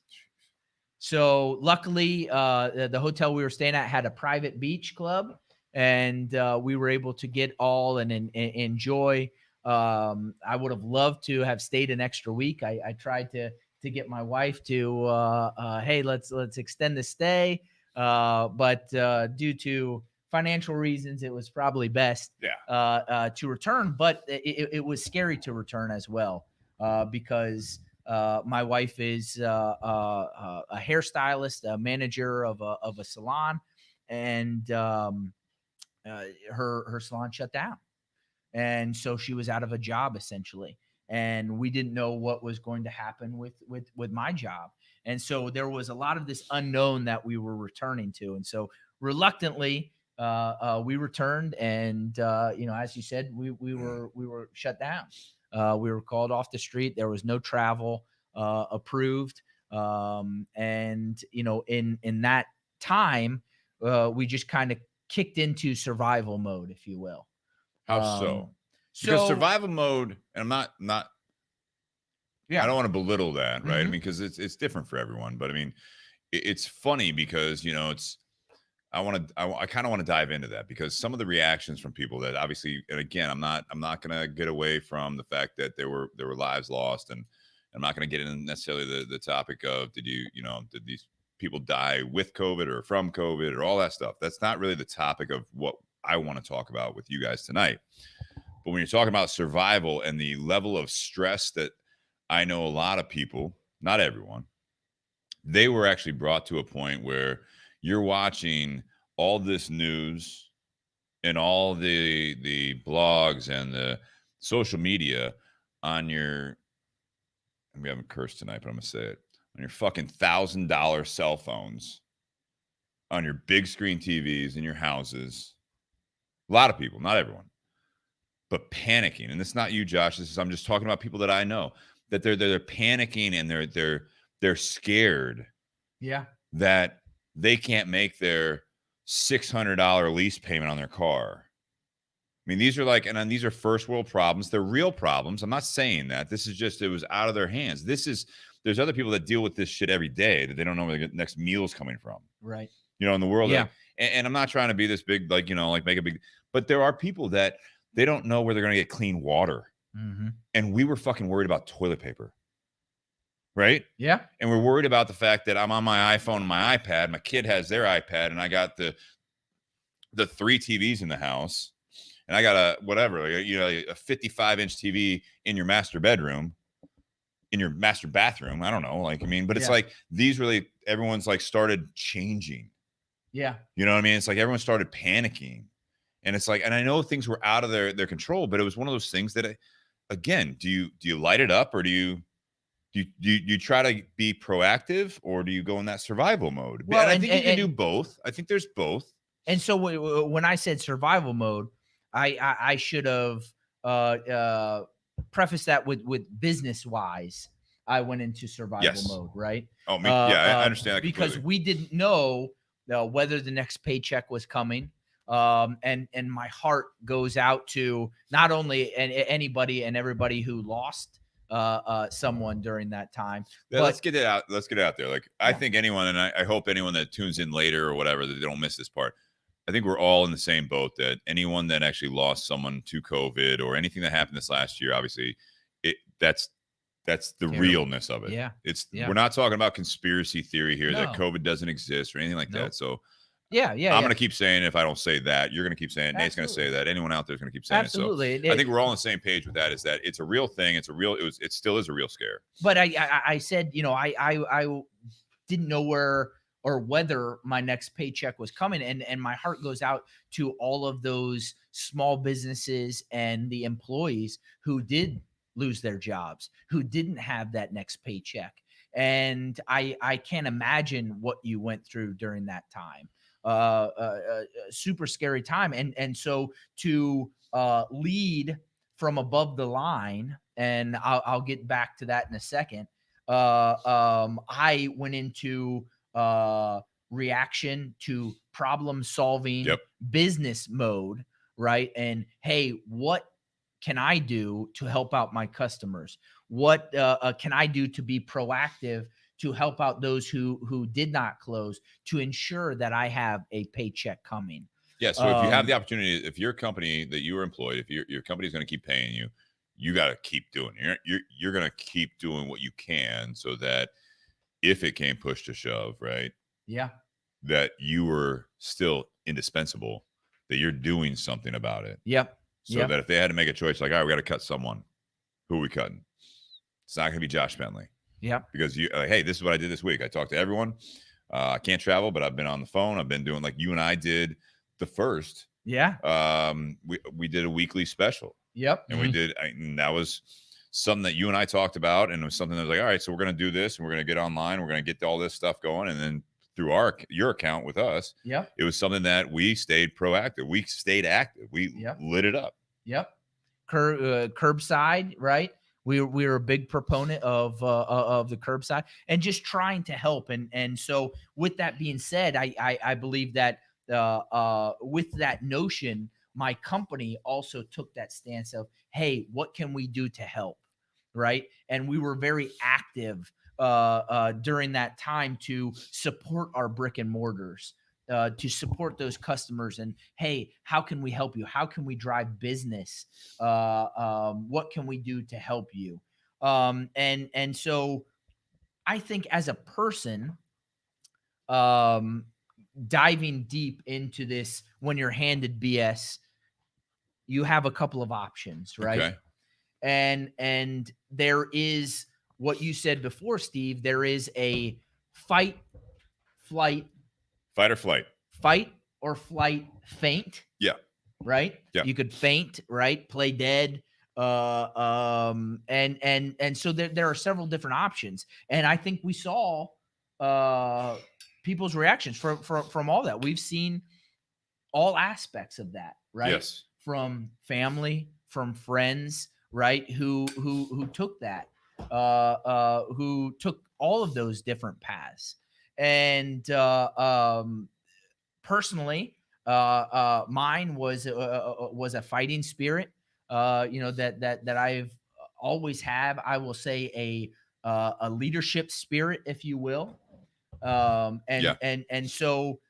being conscientious of that, and being conscientious, I said before, I was leading from above the line. Yeah, get back to that, because you always inspire a new T-shirt that we never make. So I'm going through this book right now, and I don't have the title of the book readily available, but it's a conscientious leader.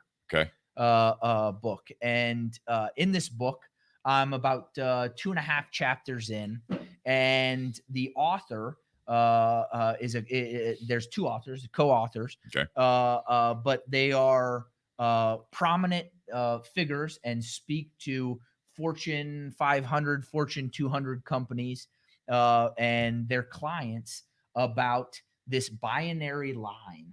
Okay. And you are either leading from above the line or below the line. And it's a incredible phenomenon to grasp this concept, that this binary line, and you're either above it or below it. And this has to do with the fight, flight, faint mentality. Yeah. And it's, what do you do when you're put into certain situations? Or what do you do when somebody approaches you and gives you a certain type of challenge? And you can either be above the line, meaning that you're of conscious head, you don't let fear take over. To take it to the extreme, think of, and there's many different examples here. If you want to be out in the wilderness and all of a sudden a bear comes charging at you, what are you going to do, right? Your instincts are going to kick in. You're in a terrible situation and your life is on the line. Yeah. Right. I don't need to get too specific in that. Yeah, but bears coming at you. I think we all know that your life's probably on the line. What are you going to do? And so you can, in that moment, be of conscientious mind, or you can be below the line. And that's when that instinct kicks in of flight, of faint. What's below the line? Is that just where you let fear take over? Okay, so you kind of lose your shit a little bit. You lose all your what you thought you'd do. Your wits, yeah. Yeah, you lose your wits. That's a big thing that I think that happened. Yeah. As a whole in the last 12 months. Yeah, because you don't have control. Yeah. So you lose control. A lot of us are controllers. We like to control situations. Like try to fix. Yep. Yeah. Yep. I mean, that can be a big part of it, right? If you're a controller, you're always, wanting to fix. If there's a problem, okay, what can I do? How can I fix it? But that's okay. But you have to be of conscientious mind, right? You have to be, as a leader, a conscientious leader when making decisions. And when you have that, when you hold yourself, or you're looking through the lens of your life at that particular situation, there are many avenues that you could take.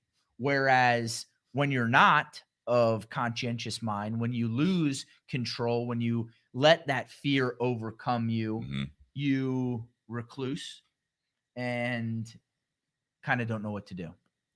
But I mean, so is this a training thing? Is this obviously you're just into this book, but I mean, like, are you of the opinion, can you train for that? Yes. Okay. I think there's some experience that goes into that training, because you can read books, you can train yourself, but until you get up against that bear, it might go all out the window at that point. You know what I mean? Like, I know what to do. Holy shit, there's a bear coming at me. I got to run. I think that's even though you were trained not to run or not to do this, not to do that, and you're like, nope, I'm out, and then you're done.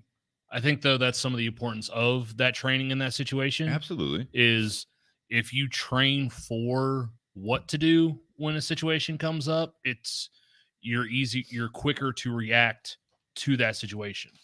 So like a few years ago, one of my instructors, and let's just leave it at that. And I expanded on in the comments because you guys were saying fight or flight. The way they expanded on it was fight, flight, freeze, or follow. Why don't you want to say what are you like in assassin school or like what are we talking about? No, here? it wasn't like, that. How many people have you killed? Might have been a bad situation. No, I'm just saying. No. It was an active shooter response. That's what I'm saying. Like that. Nothing to be embarrassed about. It was an active shooter response course, and the reason they divided it into more than just fight or flight. You can either fight head on, take the action. You can run away, which sometimes that's okay too. Yeah. One of the worst things you can do is freeze. You just lock up and you don't do anything. Yep. And I think with last year, with what happened in the country, we saw a lot of that. Yep. We saw a lot of people just freeze up. A lot of businesses just freeze. They didn't know what to do. Yeah. And then you had the follow. The follow is you see someone else do something, and that triggers you to follow them. Right or wrong, just you haven't made up a decision. You see someone else make a decision, and you just went with what they did. That's good. So relevant with what we're like. I don't want to concentrate just on last year, but that is so relevant to last year. Yeah. So that's why I made that comment, because it does break down to a little bit more than just fight or flight. Correct. Yeah. Because we saw that with businesses. We saw a lot of businesses adapt. We saw a lot of other people adapt later. Yeah. And then we saw, like you say sometimes, Steve, we saw some people just kind of turtle up. Like they didn't do anything. I like turtles. I'm just saying that's a good metaphor. When you just like go inside your shell and just wait for everything to pass, right? Yes. But the downside of that is they're not actually doing anything to fix the situation. They're just standing in the storm. They're not getting out of the storm. They're not fighting the storm. No, they're just sitting there taking it. And I'll say this though, I'm of the opinion that there's no right answer on how you handle these situations, because there are times where if you have a bunker, you may have to just bunker down and wait for the storm to pass. But hopefully that bunker is supposed to be a place of refuge and safety. Correct. While you wait it out. Well, and I think a lot of times that's something that we were not prepared for in this last 12 months, is that when you turtled up, you bunkered down, whatever it is, you did not have a protective shell. You didn't have a bunker that you had prepared for. You didn't have, so many months of food. You didn't have so many months of this. You just like bunkered down into a fucking cabin in the woods that had no supplies. You know what I'm saying? So that's where the training comes in. Yeah. So there are options there where you can take all of those. And I don't think there's a right answer. And I think that it's different for everyone. Yes. But to your point with all of this stuff is that if you're going to bunker down, you're going to turtle up. If you're going to not freeze, but follow what. There are ways you can succeed at all of those things, in my opinion. Well, like you have to know what they are ahead of time. And I think that was the big surprise with this last 12 months, with when you get fired and didn't expect it, with when you get a significant other that says, hey, I want a divorce, with you go to a doctor for a checkup and they're like, oh, by the way, you have 6 months to live. Like all of these things is that you can train your ass off for all of this stuff. You just want to have the knowledge base. And I think you have to have this preparation that there's a realization that at some point it's out of your control. But how do you react when it's out of your control? When I say when the world hands you some BS, light it up. It doesn't mean that you're going to win every time. You can go down fighting. Yeah. The follow thing that you introduced there, Sometimes that's a good thing. You're following the right people, the right path, the right group, whatever it is. Sometimes you follow a group that in the end it does change everything, but it's going to be good in the end. You can turtle up sometimes and just wait for the storm to pass, and that turtle survives for another 100 years. You know what I mean? Because all they did was that was the only option they had, and luckily they didn't get washed away by that storm. But knowing what you're like, that's why I asked like what training you were talking about, because I think you can relate a lot of those training things, like what you're talking about with like the shooting, like the training with guns and everything like that. That is a survival training. It's very specific, but it is relevant to everything else. Yeah, there was one of the scenarios they put us through, where as soon as the scenario started, my ass ran right out the door and out the building. And finally, we all gathered back in. They're like, where the hell did you come from? Because I was the last one back into the building. Like, where the hell did you go? I'm like, he was all the way over there. Like, I'm not going to run, 50 feet at him. They're like, no, safety for me is out the door and around the building. Like, I'm good. That's my job. My job's to get back home to my family. Well, even today, I mean, like here in Columbus, there was a active shooting or whatever up at Polaris Mall, right? So that's up on the north side if you guys aren't from the Columbus area. But I mean, this happens all the time. This is a very high-end area. This is typically a very safe area. And from what I understand, there were two individuals, both armed, and they had an altercation, and there were multiple gunshots. It was not aimed at random people necessarily. It was not a trying to rob an establishment. It was an altercation between two people. And the news before between work and doing the podcast, I'm watching the news, and they had this former FBI, whatever his position was, and they were asking him, like, what do you do if you were caught in that situation? He's like, if you're up there shopping, I don't care what you bought, and I'm paraphrasing again, drop your bags and try to get out of there, but seek shelter. Where it's sad that you have to say that, because there are some times that you try to hold on to this and like, oh, I just bought this whatever pair of shoes. I just bought this, anything, any of these stores.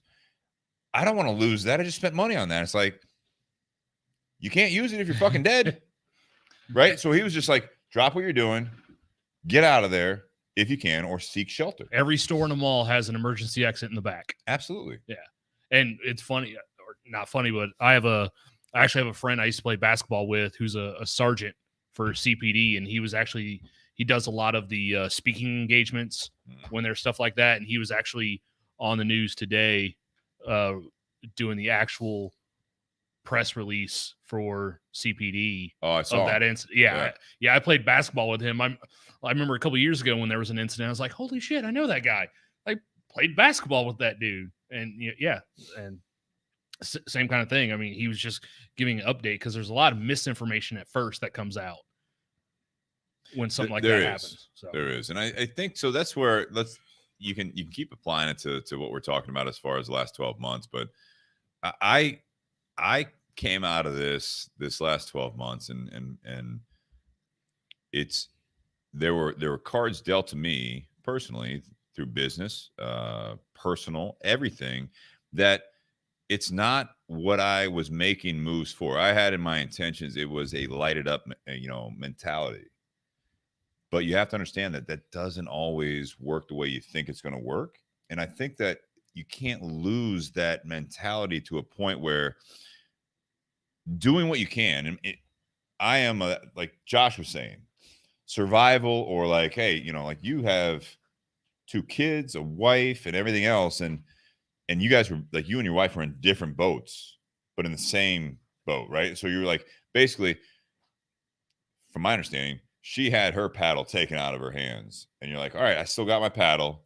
Let me try to keep this boat going. We're going to keep going upstream. It's getting a little rocky, but I'm going to do what I can to keep steering it so that we don't just capsize. We don't go into the shores. We don't crash. We're going to make it.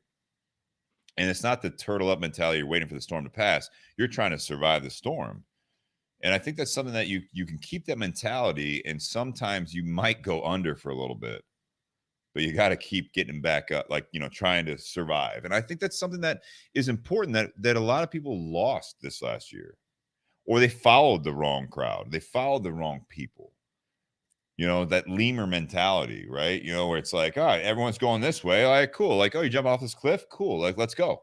Yeah. Last cliff you were jumping off of. That Right. and that's where I give a lot of credit to my wife and the way we live our lifestyle. Thankfully for us, the only thing that changed with us over the last 12 months was working from home. Mm-hmm. Obviously there was a time period where I wasn't working at the Tinder Box for a significant period. We didn't turn the lights on even. Yeah, exactly. But the thing is, because of the way we live, like, we actually have an emergency fund to where, like, say both of our jobs, say we were both working jobs that closed down, like, let's say we both worked in the restaurant industry, we actually had enough to where we could actually still get by and take care of all of our expenses until things had opened back up. That's good. It's rare. But that's just the way that we live, but we had prepared for that. And in order to prepare for that, there were certain sacrifices that we had to make during that preparation. Thankfully, we didn't have to use any of that because both of us worked full time, even during all of it. But it was still making the preparation in case the worst happens. Mm-hmm. That's the bomb shelter, right? Yeah. So how does this apply to let's get off of 2020? I mean, this is something that obviously has affected everyone. And we can get back on it. But I mean, I look at this mentality of when the world hands you some BS, you light it up. And I think this is something that you have your wits about you, like Josh talked about. You have to stay stable. You have to stay aggressive. You have to stay hungry. You can't. I will say this: you don't turtle up. Don't stop. This is something that you have. Like, life goes on. A family member dies. You go through a separation with in a marriage, in a relationship, a job. They hand you a card that you weren't expecting, and all of a sudden you have to fold, and because they're saying, hey, you're out. The emotional response to that is different. I think the training that you're talking about, Nate, is super important, but you're gonna get dealt a card that you weren't expecting. Yeah. And I think I'm of the opinion that the lighted up mentality is super important. That your life's not over, hopefully. Again, I mean, I'm talking about like a diagnosis, but you have time left, whatever it might be, that time might be, but you have that time left to do something with it. Why do you think, I'm asking everyone out in the audience and also you two, why do you think that it's so hard for people to get past that point when that card's dealt to them and they are crushed?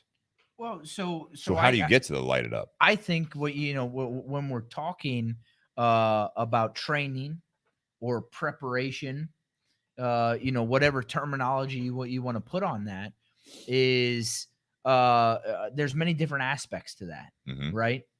Where are you mentally? Where are you physically? Where are you emotionally before that hit? Before you were handed that quote BS, right? Yeah. Before that challenge was presented, where are you at in all of those aspects? And if you're prepared, right?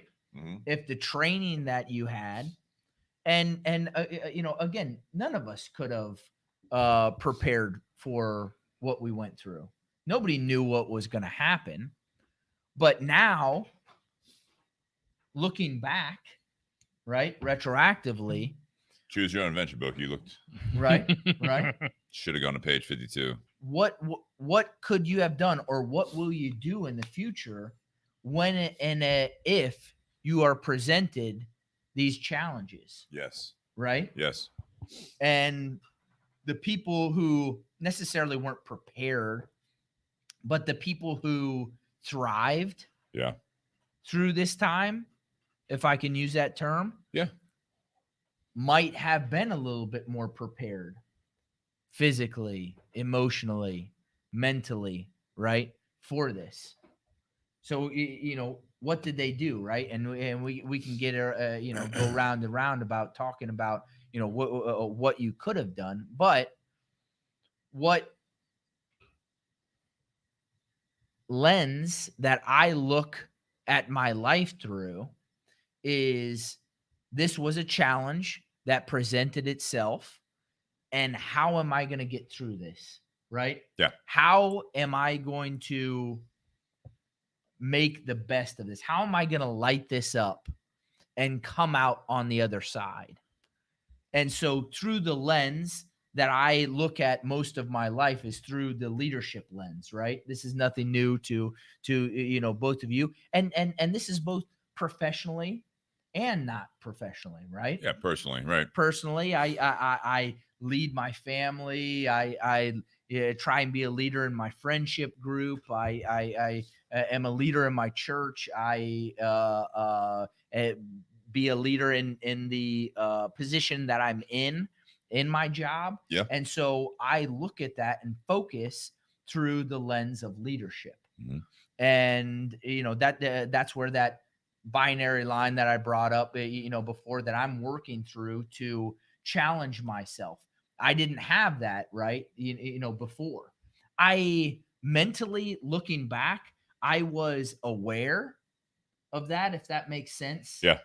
Without being told that, I can understand that, hey, there was a binary line. I just don't think I'm all the time above it. But now looking back and knowing that there was a line, I can look back and see a lot of the times where I was leading from below, because all of a sudden I'm fighting from a place of unknowns and almost a position of fear. And you find yourself in that position. I don't want to say you're going to lose every time, but the odds are stacked up against you. Yeah. Right. Yeah. If you're not expecting it, and it sideswipes you, and all of a sudden you get back into focus, and it's like you're trying to climb back up the mountain. So in essence, right, an analogy is, how do you stay on top of the mountain, right? Or you're halfway up the mountain. How do you not lose ground? Yeah. Or keep that forward progress. Right. That's the preparation side, is that you're moving forward, right? So like, if you have that outside factor, we talked about this. We had a great episode. I can't recall when it was, but about SWOT, right? Strengths, weaknesses, opportunities, and threats. This is a business tool where the strengths and weaknesses are internal. The opportunities and threats are on the outside. No one fucking saw this coming as a threat, this last year. And a lot of times you don't see it coming, whatever the situation is in life. But I like what you're saying. It is reactionary. I think that's the whole light it up mentality. When the world hands you some BS, preparation is key. Always be prepared is like a Boy Scout thing, right? And you want to continually take care of yourself physically, mentally, and all that stuff. But it is a response thing. This is something that I think that as you are dealt that hand, as you are dealt this, and things are out of your control, how do you respond? I'll say this to everyone out there, is that, myself included, and other people I know, there are times you need to lean on other people. And that might be foreign to you out there, is that you don't normally lean on other people, that you have people leaning on you, right? Or that's the way you look at it. There are times where this stuff happens, is that I'm not necessarily saying when the world hands you some BS, light it up, is that this is something that you have to do alone. There are times in your life that you have to look around you at your social circle. I'm of the opinion that your friends, your family at times, your loved ones, that they don't respond. They don't have that responsive, the reactionary tool that or the ideology that you have, that they are in sync with you anymore. When things are good, good. Everyone's cool. But we had an episode called when shit hits the fan. It's how do you respond to that? And can you pull the team? You talk about leadership. Can you pull the team with you? You might lose a few people because there are times where they're not going to want to follow you. Like, Nate introduced that. The follow mentality. They might follow another person, another ideology that it's not necessarily the right path. They might be following those lemurs jumping off the cliff, and you're like, no, like that you're good. Yeah, you're dead. You jumped off a cliff. I was saying over here, there's food, there's shelter and everything else, because I looked around and I tried to survive and all that stuff. I just think that this is something that you may have to actually bring other people into this idea of lighting it up. And there's something that we always say: surround yourself with the right they. Yeah. Right. You want to hang around with the right they, and when you're not, right, what are those they doing? Right? Are they building you up? Are they setting you up for success? Or are they bringing you down? Right? Mm-hmm. In any situation, mm-hmm. right? Yeah. If you can go to them and vent about a particular challenge that you're dealing with in life, are they just going and saying, hey, just get rid of that person, hey, that's not good? Or are they building you up? Are they presenting you with solutions? Right? No, it's absolutely right. Or are they listening to your mindset? I saw this a lot this last year with businesses, with people and everything else, is that this was something that I hope that everyone learned a lesson from for when they lose a job, when they lose a loved one, when they lose a relationship, when they get that that diagnosis from a doctor that you didn't want to get, whether it be for you or a loved one. I was going to touch on that. Go ahead. You can take it from there, but it's the lighted up mentality. There are these outside threats that are not going to be expected. You can try to prepare, you can train, you can do all this stuff, but you have to frame your mind so that when this stuff happens, you might make a mistake. You might not make the right decision. You might not even be yourself, because you yourself are dealing with that along with the people in your they. But you have to be able to have your wits about you to say, this is an unknown. This is not anything I could prepare for. I thought I was prepared for that bear coming at me, but I wasn't prepared for that bear coming at me while I was having a picnic with my fucking family. Because we train about it. It's like, oh, you're in the woods and all of a sudden the bear comes up with you. You're like, okay, well, what do I have with me? Well, you have a gun and you have a knife. What do? You typically don't train that scenario with, like, you don't have anything. You have a picnic basket and you're 2 or 3 drinks in with your wife and your kids, and a bear comes up on you. Hopefully it's Yogi Bear. I'm just saying that you think you're prepared, then shit happens, and now it's like, that's not the perfect scenario that I was trained for. Right. Now I've got this to deal with. And in this last year, so I'm going to lose my house, I'm going to lose my car, I'm going to lose this. I don't know where I'm going to get food, all this stuff. Hey, government, help me out. Or outside people, help me out. If you have the right they around you, they might be able to help you out. If you don't, you have to adapt. You have to survive. That's a lighted up thing. Well, it's not as simple as just like keeping your job going or keeping the income coming in. It is literally survival. Yeah. It is a humbling experience. It is we did lose the house. Now we're in a shitty apartment. We're on food stamps. We're doing this. We're not the people we were. Good news is we're alive. We have other days ahead of us. Mm-hmm. I don't think we talked about it enough. That scenario. Yeah. It was, how do we keep our lifestyle going? What were we going to touch on, Nate? Well, so you would ask the question, why some people, when they get the diagnosis, or it doesn't even have to be an illness, when something like this happens, how come some people, push forward? How come some people just give up? I was thinking back to my mentor that back in January of last year got a terminal diagnosis. And, a lot of people throw out that light at the end of the tunnel. Yeah. And when you get a terminal diagnosis, there is no light at the end of the tunnel. But I think what some people fail to do is they fail to realize that there's still a tunnel up to that point. There's still more of the journey to go until the train comes to an end. Okay. So some people either stop the train right there and they just give up. Some people continue to enjoy the rest of the ride. When it came to some of the other stuff that happened last year, some people didn't realize that they were in a tunnel that had a curve. And that's why they couldn't see the light, is because it wasn't a straight line shot. It kind of curved a little bit, and that's why you couldn't see. If you just, and some of them may have stopped the train. Yeah. Some of them actually just like, you know what, I'm going to keep going until I hit a wall, and all of a sudden they make the curve and like, oh shit, there's the light at the end of the tunnel. You feel sorry for that jackass back there that just gave up. Like if they'd just, kept pushing a little bit more, a little bit further, they may have seen the light.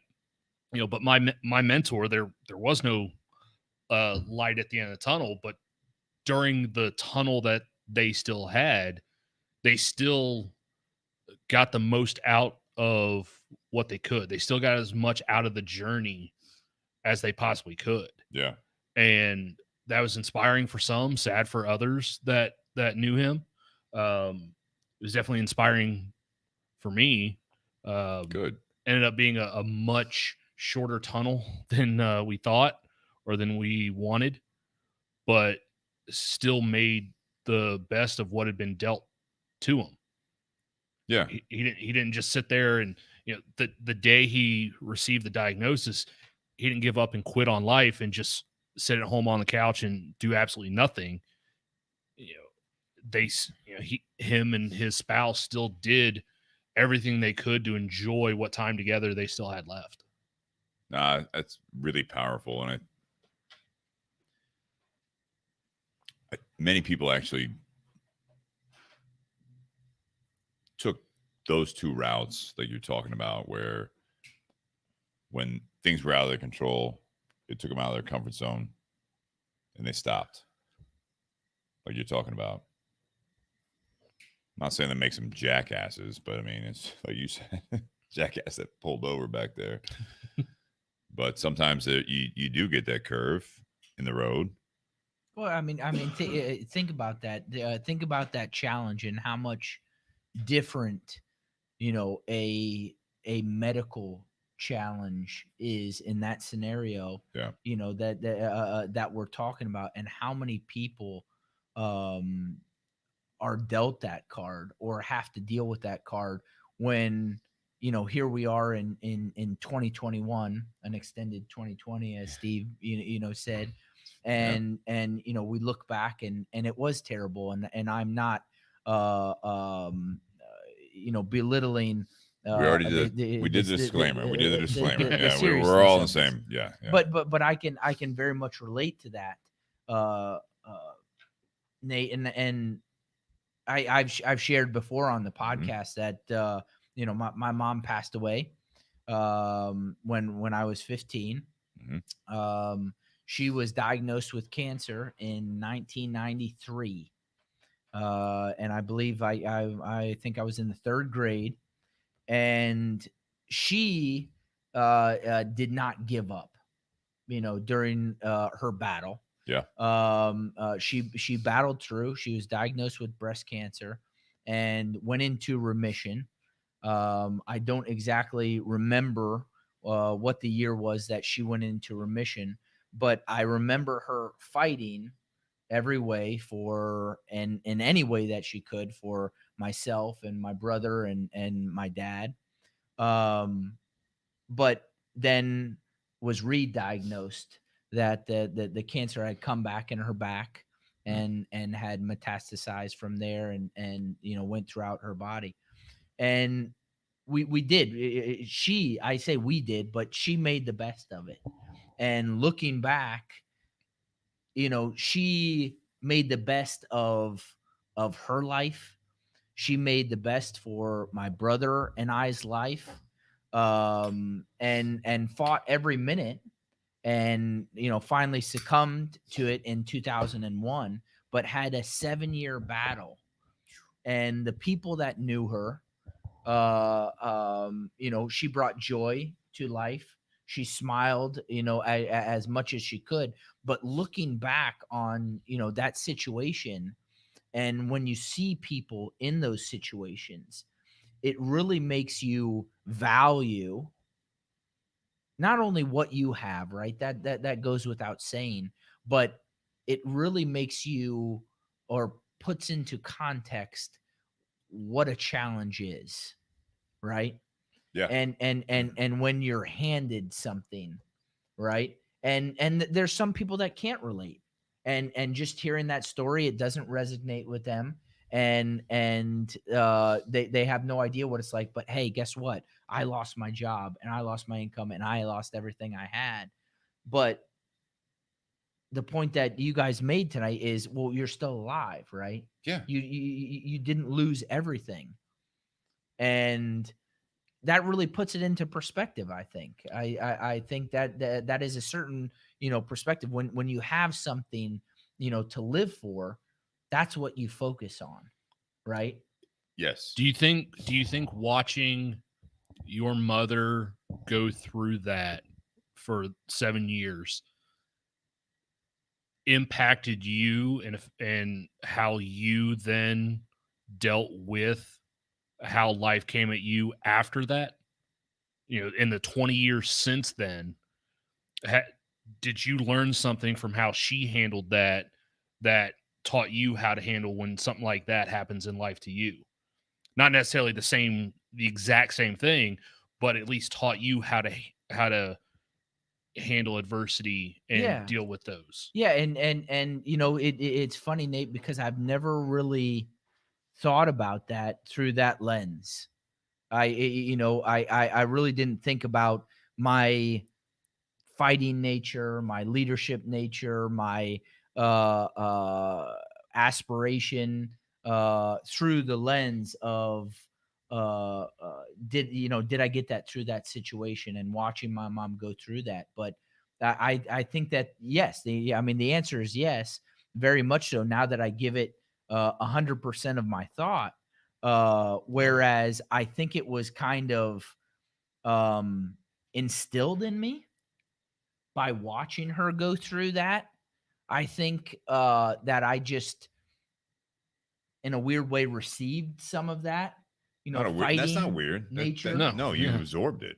Yeah. I absorbed some of that, and just took that tenacity, right? That she had, the love for life, the fight for life, and that just became part of my mantra, my my being. Yeah. Right.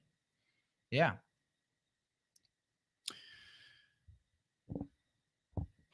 Need something in my glass.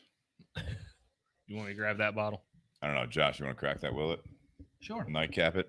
Yeah. All right. So what do we do here? What do we do? What I mean. And first of all, Josh, thank you for sharing that.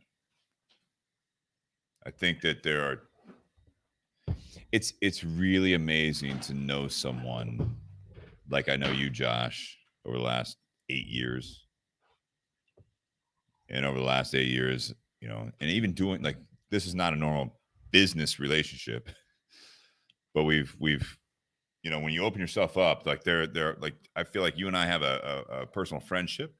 It's based on business, but then all of a sudden it turns into something else. And then we have these heart to hearts over the last several years. Right. And even you tonight, you don't even realize some of the things that have impacted you to the point it has. So I do want to introduce, and as we get towards the towards the end of part 2 here is not necessarily asking for closing remarks, but we had an episode that was called, what have we learned?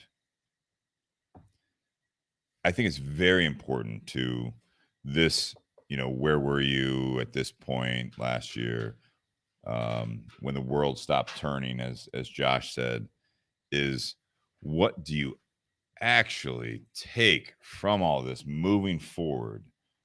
Open your receptors to some of these lessons you've learned. I know some people that have changed dramatically after something happened, after this last year, even like as a primary example. Everything changed in their mentality and their mindset, their positivity, all this stuff. There are people that I knew as friends and as business relationships, personal relationships, everything, that when this stuff happens, they don't come out the same person. And it can be good, it can be bad, it can be they're just constantly, they tripped over a hurdle, they can't get up. But you went through something with your mom that, again, I'm of the opinion, has framed your life that you didn't even realize. But now that you realize that, that's where do we go from here with all of this shit that's happening? Like, where do you get that lighted up mentality? Because I'm one that I struggle with when things change and things are out of my control. I am a fixer. I don't want things to change, and therefore I get locked up at times. But there are also people in life that, and on social media, they're constantly just talking about the down times or the I'm not happy, I'm a sob story and all that stuff. It's like you're posting it and all this stuff, and you did that last year, you did it the year before. Like, you're not a success story yet. Focus on yourself. The focus on some people is the fact that shit's happening to them, as opposed to how did I rise above it? How did I light it up? How did I get through it? What did I lose? What did I gain? All that stuff. But when you're in the thick of it, is if you have that, going back to the topic at hand, when the world hands you some BS, light it up. It's not as simple as like, I'm going to wake up, I'm going to kill it today. But it's how do you do it? How do you get to that point? Because I think that it is something that, whether you have training or it's just pure reactionary, let yourself grieve, let yourself go through these things. And then when it happens again, not the same situation, but when something else happens, do you actually build into your personality, your person, like you as a person, so that you can inspire other people? You don't lose as many steps, 1 step forward, 8 steps back. Now this time it is actually 1 step forward, 2 steps back, but I'm still moving up that mountain that you were talking about, Josh. You can't always stay at the peak. If you're at the peak, that's great, but it's not like that. How do you get out of the mentality that you're going to light it up versus I feel sorry for myself, it's out of my control, I'm fucked, I'm just gonna this is me now. I think the light it up mentality, when the world hands you some BS, light it up.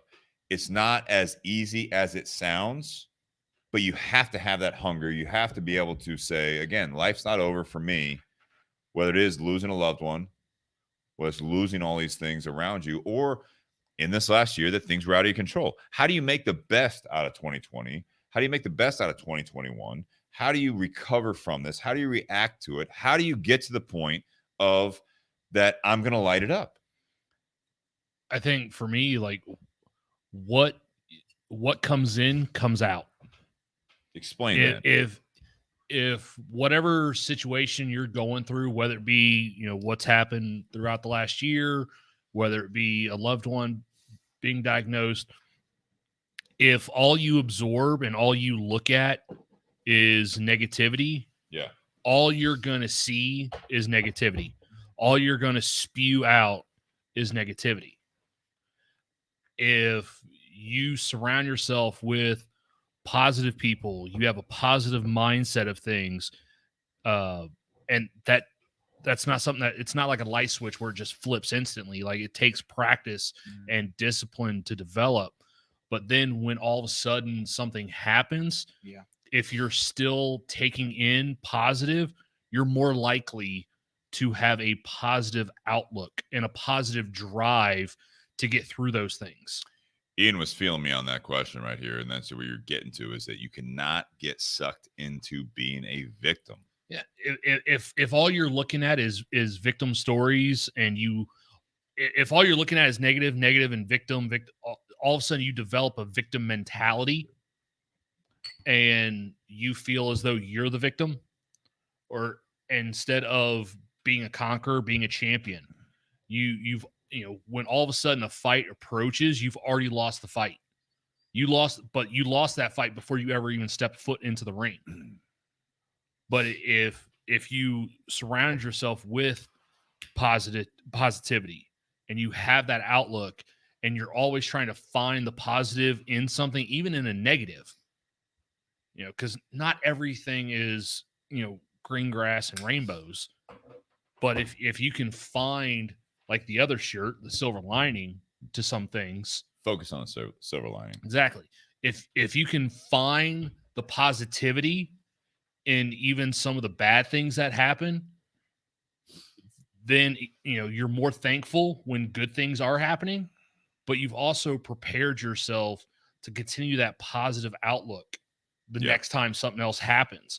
It's the same thing with Josh was alluding to his mother. It's an absolutely horrible situation that none of us want to go through. We don't want any of our friends or loved ones to go through. But Josh, whether he knew it at the time or not, Josh took something positive out of it. Yeah. And that then became a part of who he is from then on. So that way, then when he was dealt with an uphill challenge, something that seemed like a negative, he was able to actually push through it because of what he had learned and because of what he had surrounded himself with. Well, everyone's a victim at some point, right? That's the whole thing. And as a society this last year, we were a victim of a lot of things that were outside of our control. That's the mentality of the saying of, when the world hands you some BS, light it up. It's not necessarily, again, clean, cut, dry, all that stuff, but you can't continue to identify as the victim. You have to move on. You have to move forward. You have to have the mentality that, yes, at this moment, I'm the victim of this situation or the outlying factors, but where do I go from here? How do you get back up? How do you do this? How do you, take these experiences and make it your new self? How do you make yourself stronger by being the victim? It's not by just being calloused, which I think is very common, is that I shut down. I put up walls because I was a victim, and my only way to survive is to shut it all out and be cold and heartless, or whatever it might be, calloused. Mm-hmm. No, it's, what did I learn? What can I take from this to inspire others and also impact my own life and take it as a strength? How do I build this as a new strength? This was a good comment here. It is, I think just being able to continue makes you win. You're allowed ups and downs. You're allowed to not be consistent, but you are continuing to move and haven't stopped. That's who makes it. It's a good point, Alexa. Yeah, that's what I'm like. It's not necessarily something that you just have to be done and be the victim for the rest of your days. Mm-hmm. Don't just feel like you can feel sorry for yourself for a moment. Yep. But you got to figure out how to stop feeling sorry for yourself. Mm-hmm. Well, I mean, that's not a good state. When shit happens to you, not a good state of affairs. So how long do you let that happen? We had that, and I'm going to forget it, but there was like that when that child has that tantrum. Chris, my old neighbor, said that, right? Where it was like the frequency, duration, and intensity. How do you handle that? When shit happens, does it happen a lot? Figure out why. What's the intensity of it? What's the reaction? And then the duration. These are those 3 factors that really kind of help you realize how you react to these things and why you're reacting to these things is the fact that you have to control that duration to a point and try to lessen it. If it happens again, lessen the duration. Is the intensity appropriate, or is it a temper tantrum from a child that is just going nuts and they can't see past it? The 4-year-old in the cereal aisle is There what you I go. always talk about. There you go. What do you want to say, Josh? Well, yeah, I mean, I think it goes right in line with what you're saying is that victim mentality. Nobody is going to fault you in those circumstances when you go through something harsh, when you go through something Absolutely. bad, Yeah. right? You know, they're going to look at you and for a moment, they're going to say, hey, they're allowed, right? Like when your wife had her business closed down, like no one's going to fault her for that. Right. Yeah. Right. But she can't stay in that victim mentality, right? Right. As a manager, she came alongside the owner and was the only one in her salon while she wasn't getting paid, going in and making calls to the clients and moving the clients out, right?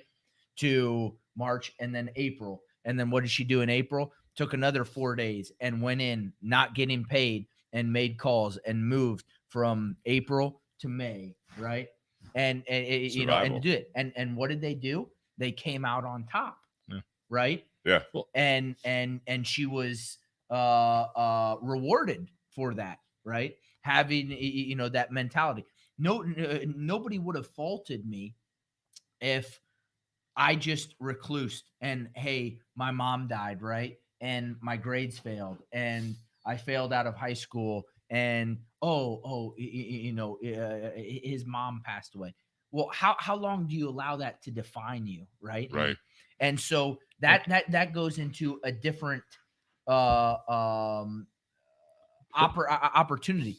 Are you allowing that challenge, that failure to define you?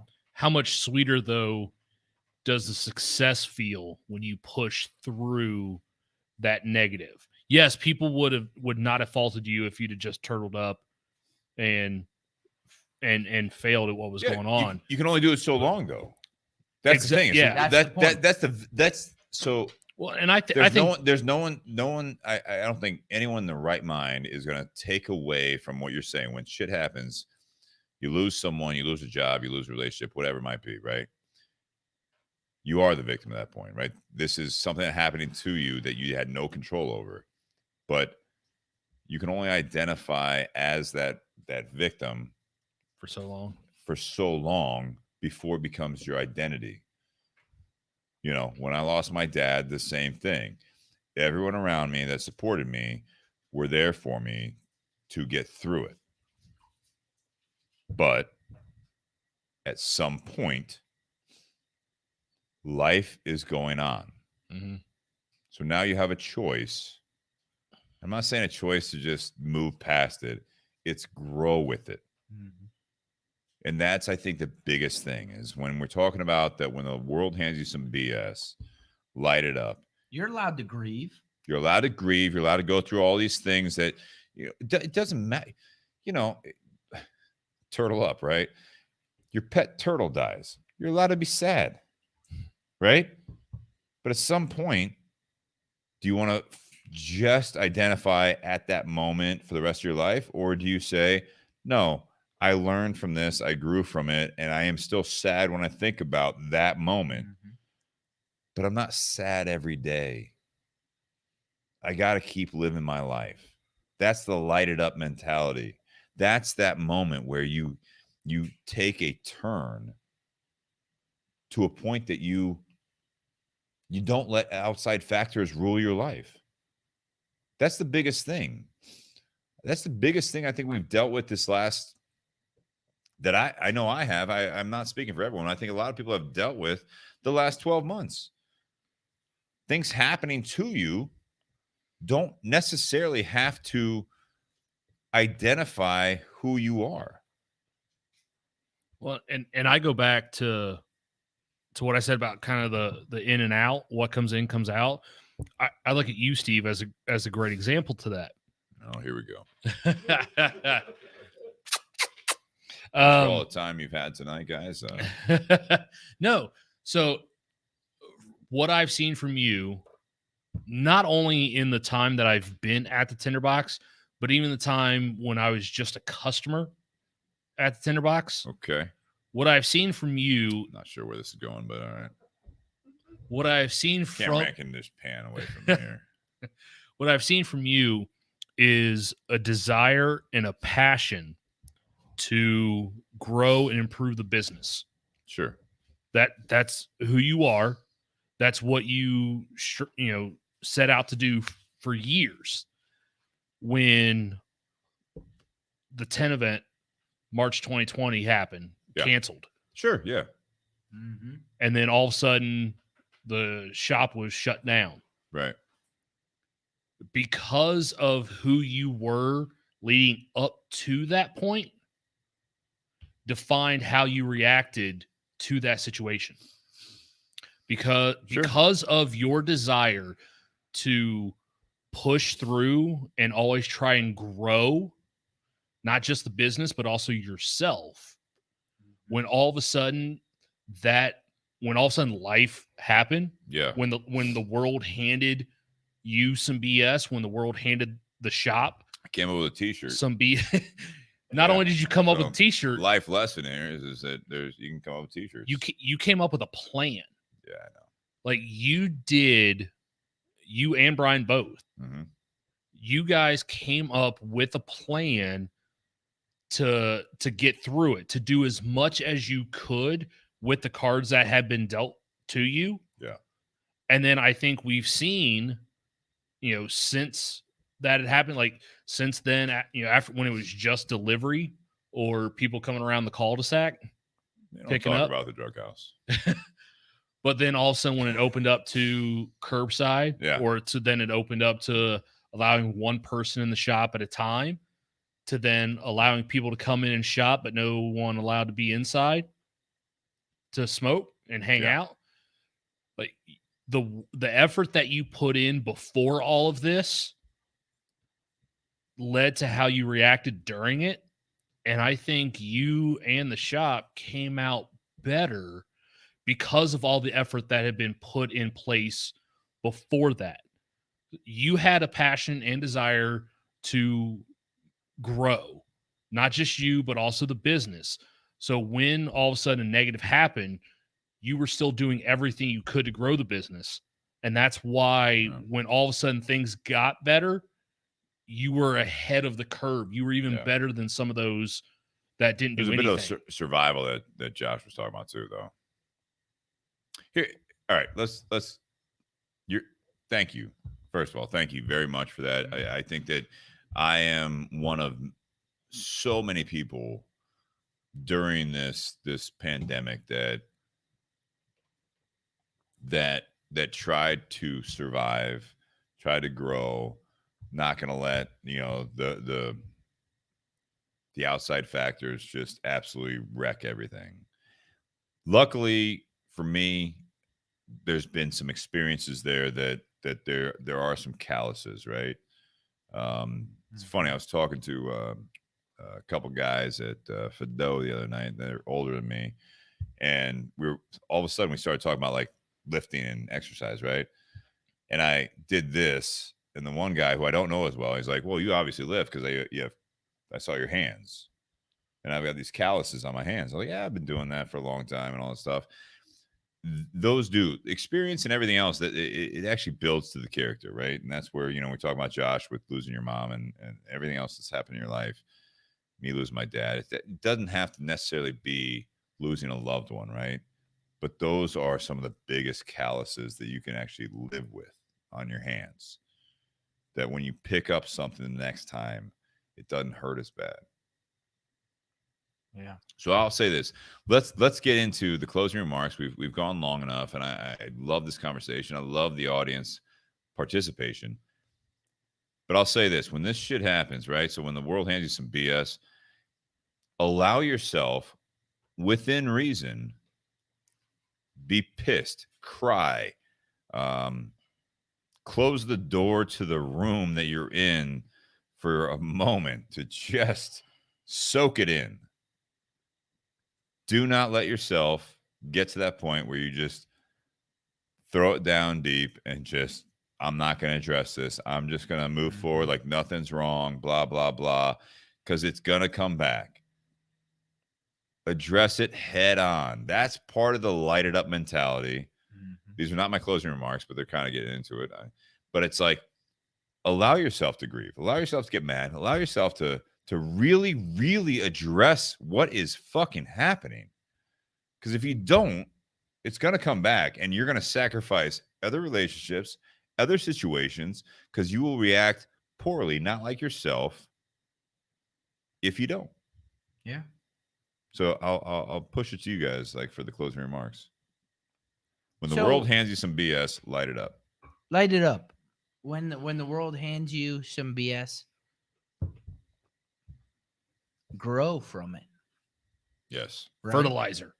Everything that Steve has led up to at this point, learn from it, right?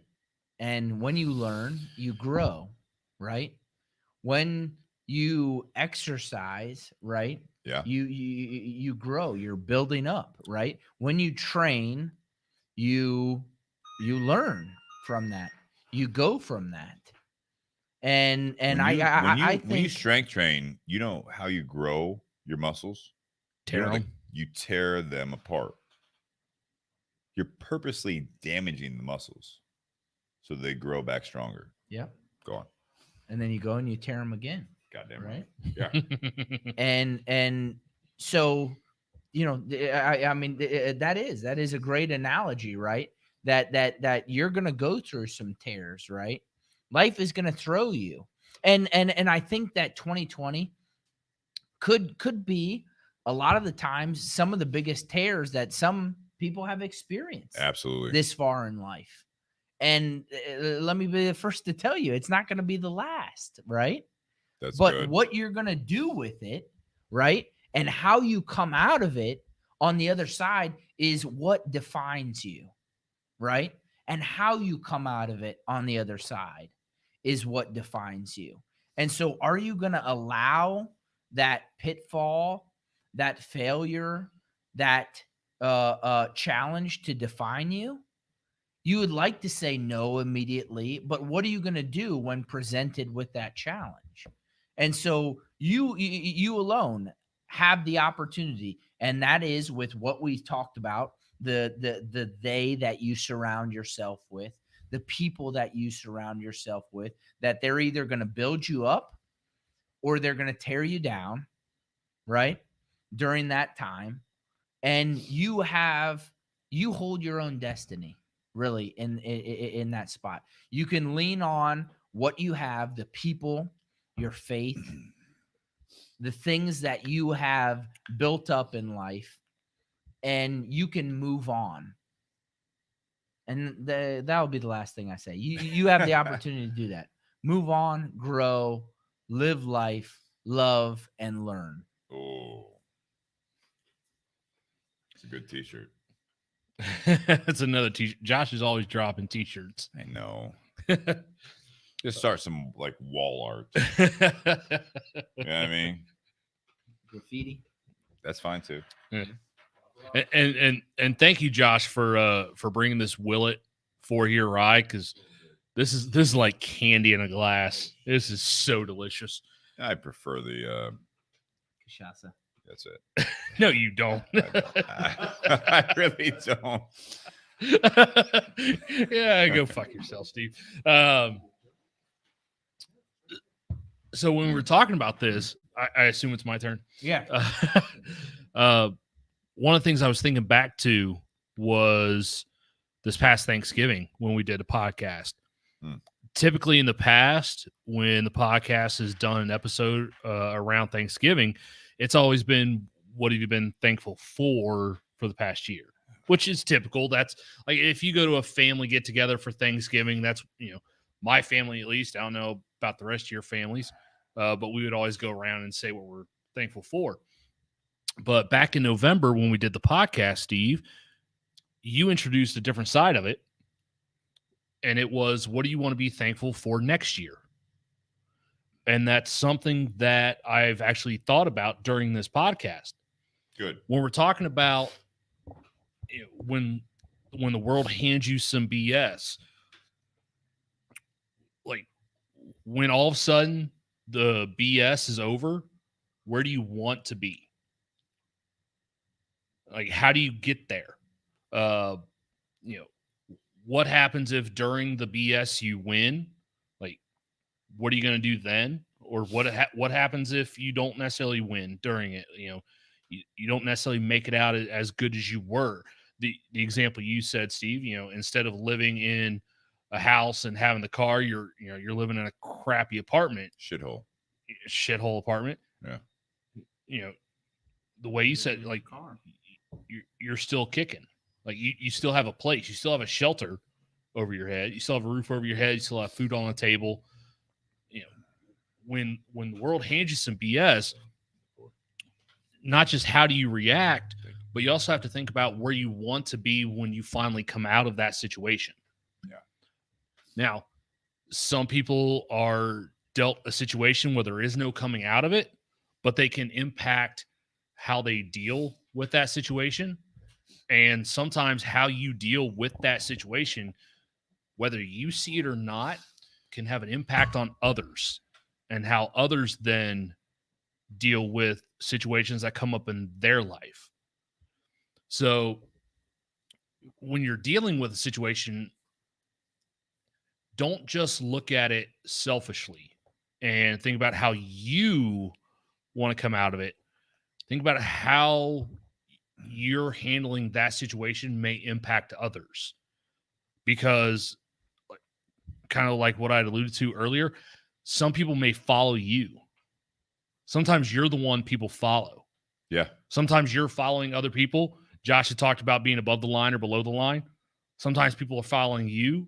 Sometimes you're following other people, but it's how you react in those situations, but also how you act leading up to that situation can also determine whether or not people follow you or you're following someone else. So obviously when you're talking about personal, when life happens to you, you got to do everything you can to come out the best you can. Yeah. It may not always be where you want to come out, but you got to at least do, make the best of it, because it could be worse and you have no idea the impact it might have on other people and how other people come out of that situation either because of you or in spite of you. I love that. Love that. Yeah. That's good. Thanks to our sponsors, Tinder Box at Easton, also Altadis USA, BS Cigar Company, patreon.com/bourbon&bs podcast. All of you guys are awesome. Keeps this thing going. My closing remarks is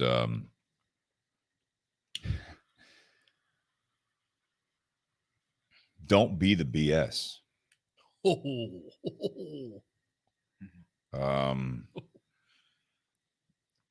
Yeah, I'm listening to you guys talk, and it came to me is that when the world hands you some BS, address it, light it up, right? We talked about that. I've been that person. I know people in my life that have been those persons. Don't add gasoline to the fire. Don't be the BS. Address it head on. Address things head on and communicate. I think back to a point in my life where this is years ago, that I realized that I was not lighting it up. I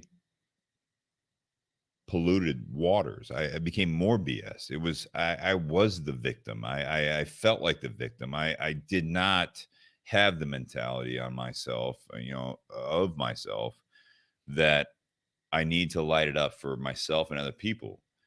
And not everyone was prepared for what happened this year. No one's prepared to lose a loved one.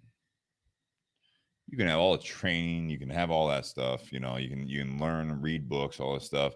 When you lose a loved one, when you get that diagnosis, when you lose that job, when you have that person in your life walk out on you, all of these things do not contribute to the BS. Don't be a part of it. That's the lesson that I have learned, and I encourage everyone to do the next right thing. Because if you do that, that's how you truly grow. I think that when the world hands you BS, it's out of your control, that's one thing. But how do you react to that? Do you add gasoline to the fire, or do you actually say, all right, let's step back? It's getting a little bit too hot. We're not going to roast some marshmallows on there. And we're not going to try to singe our eyebrows or any of that shit. It's like, let's step back, regroup, let the fire die down a little bit. It's not weathering the storm, but it's like, how do we actually enjoy the moment that you're given, so that you can come on the other side of it, be wiser, smarter, more loving,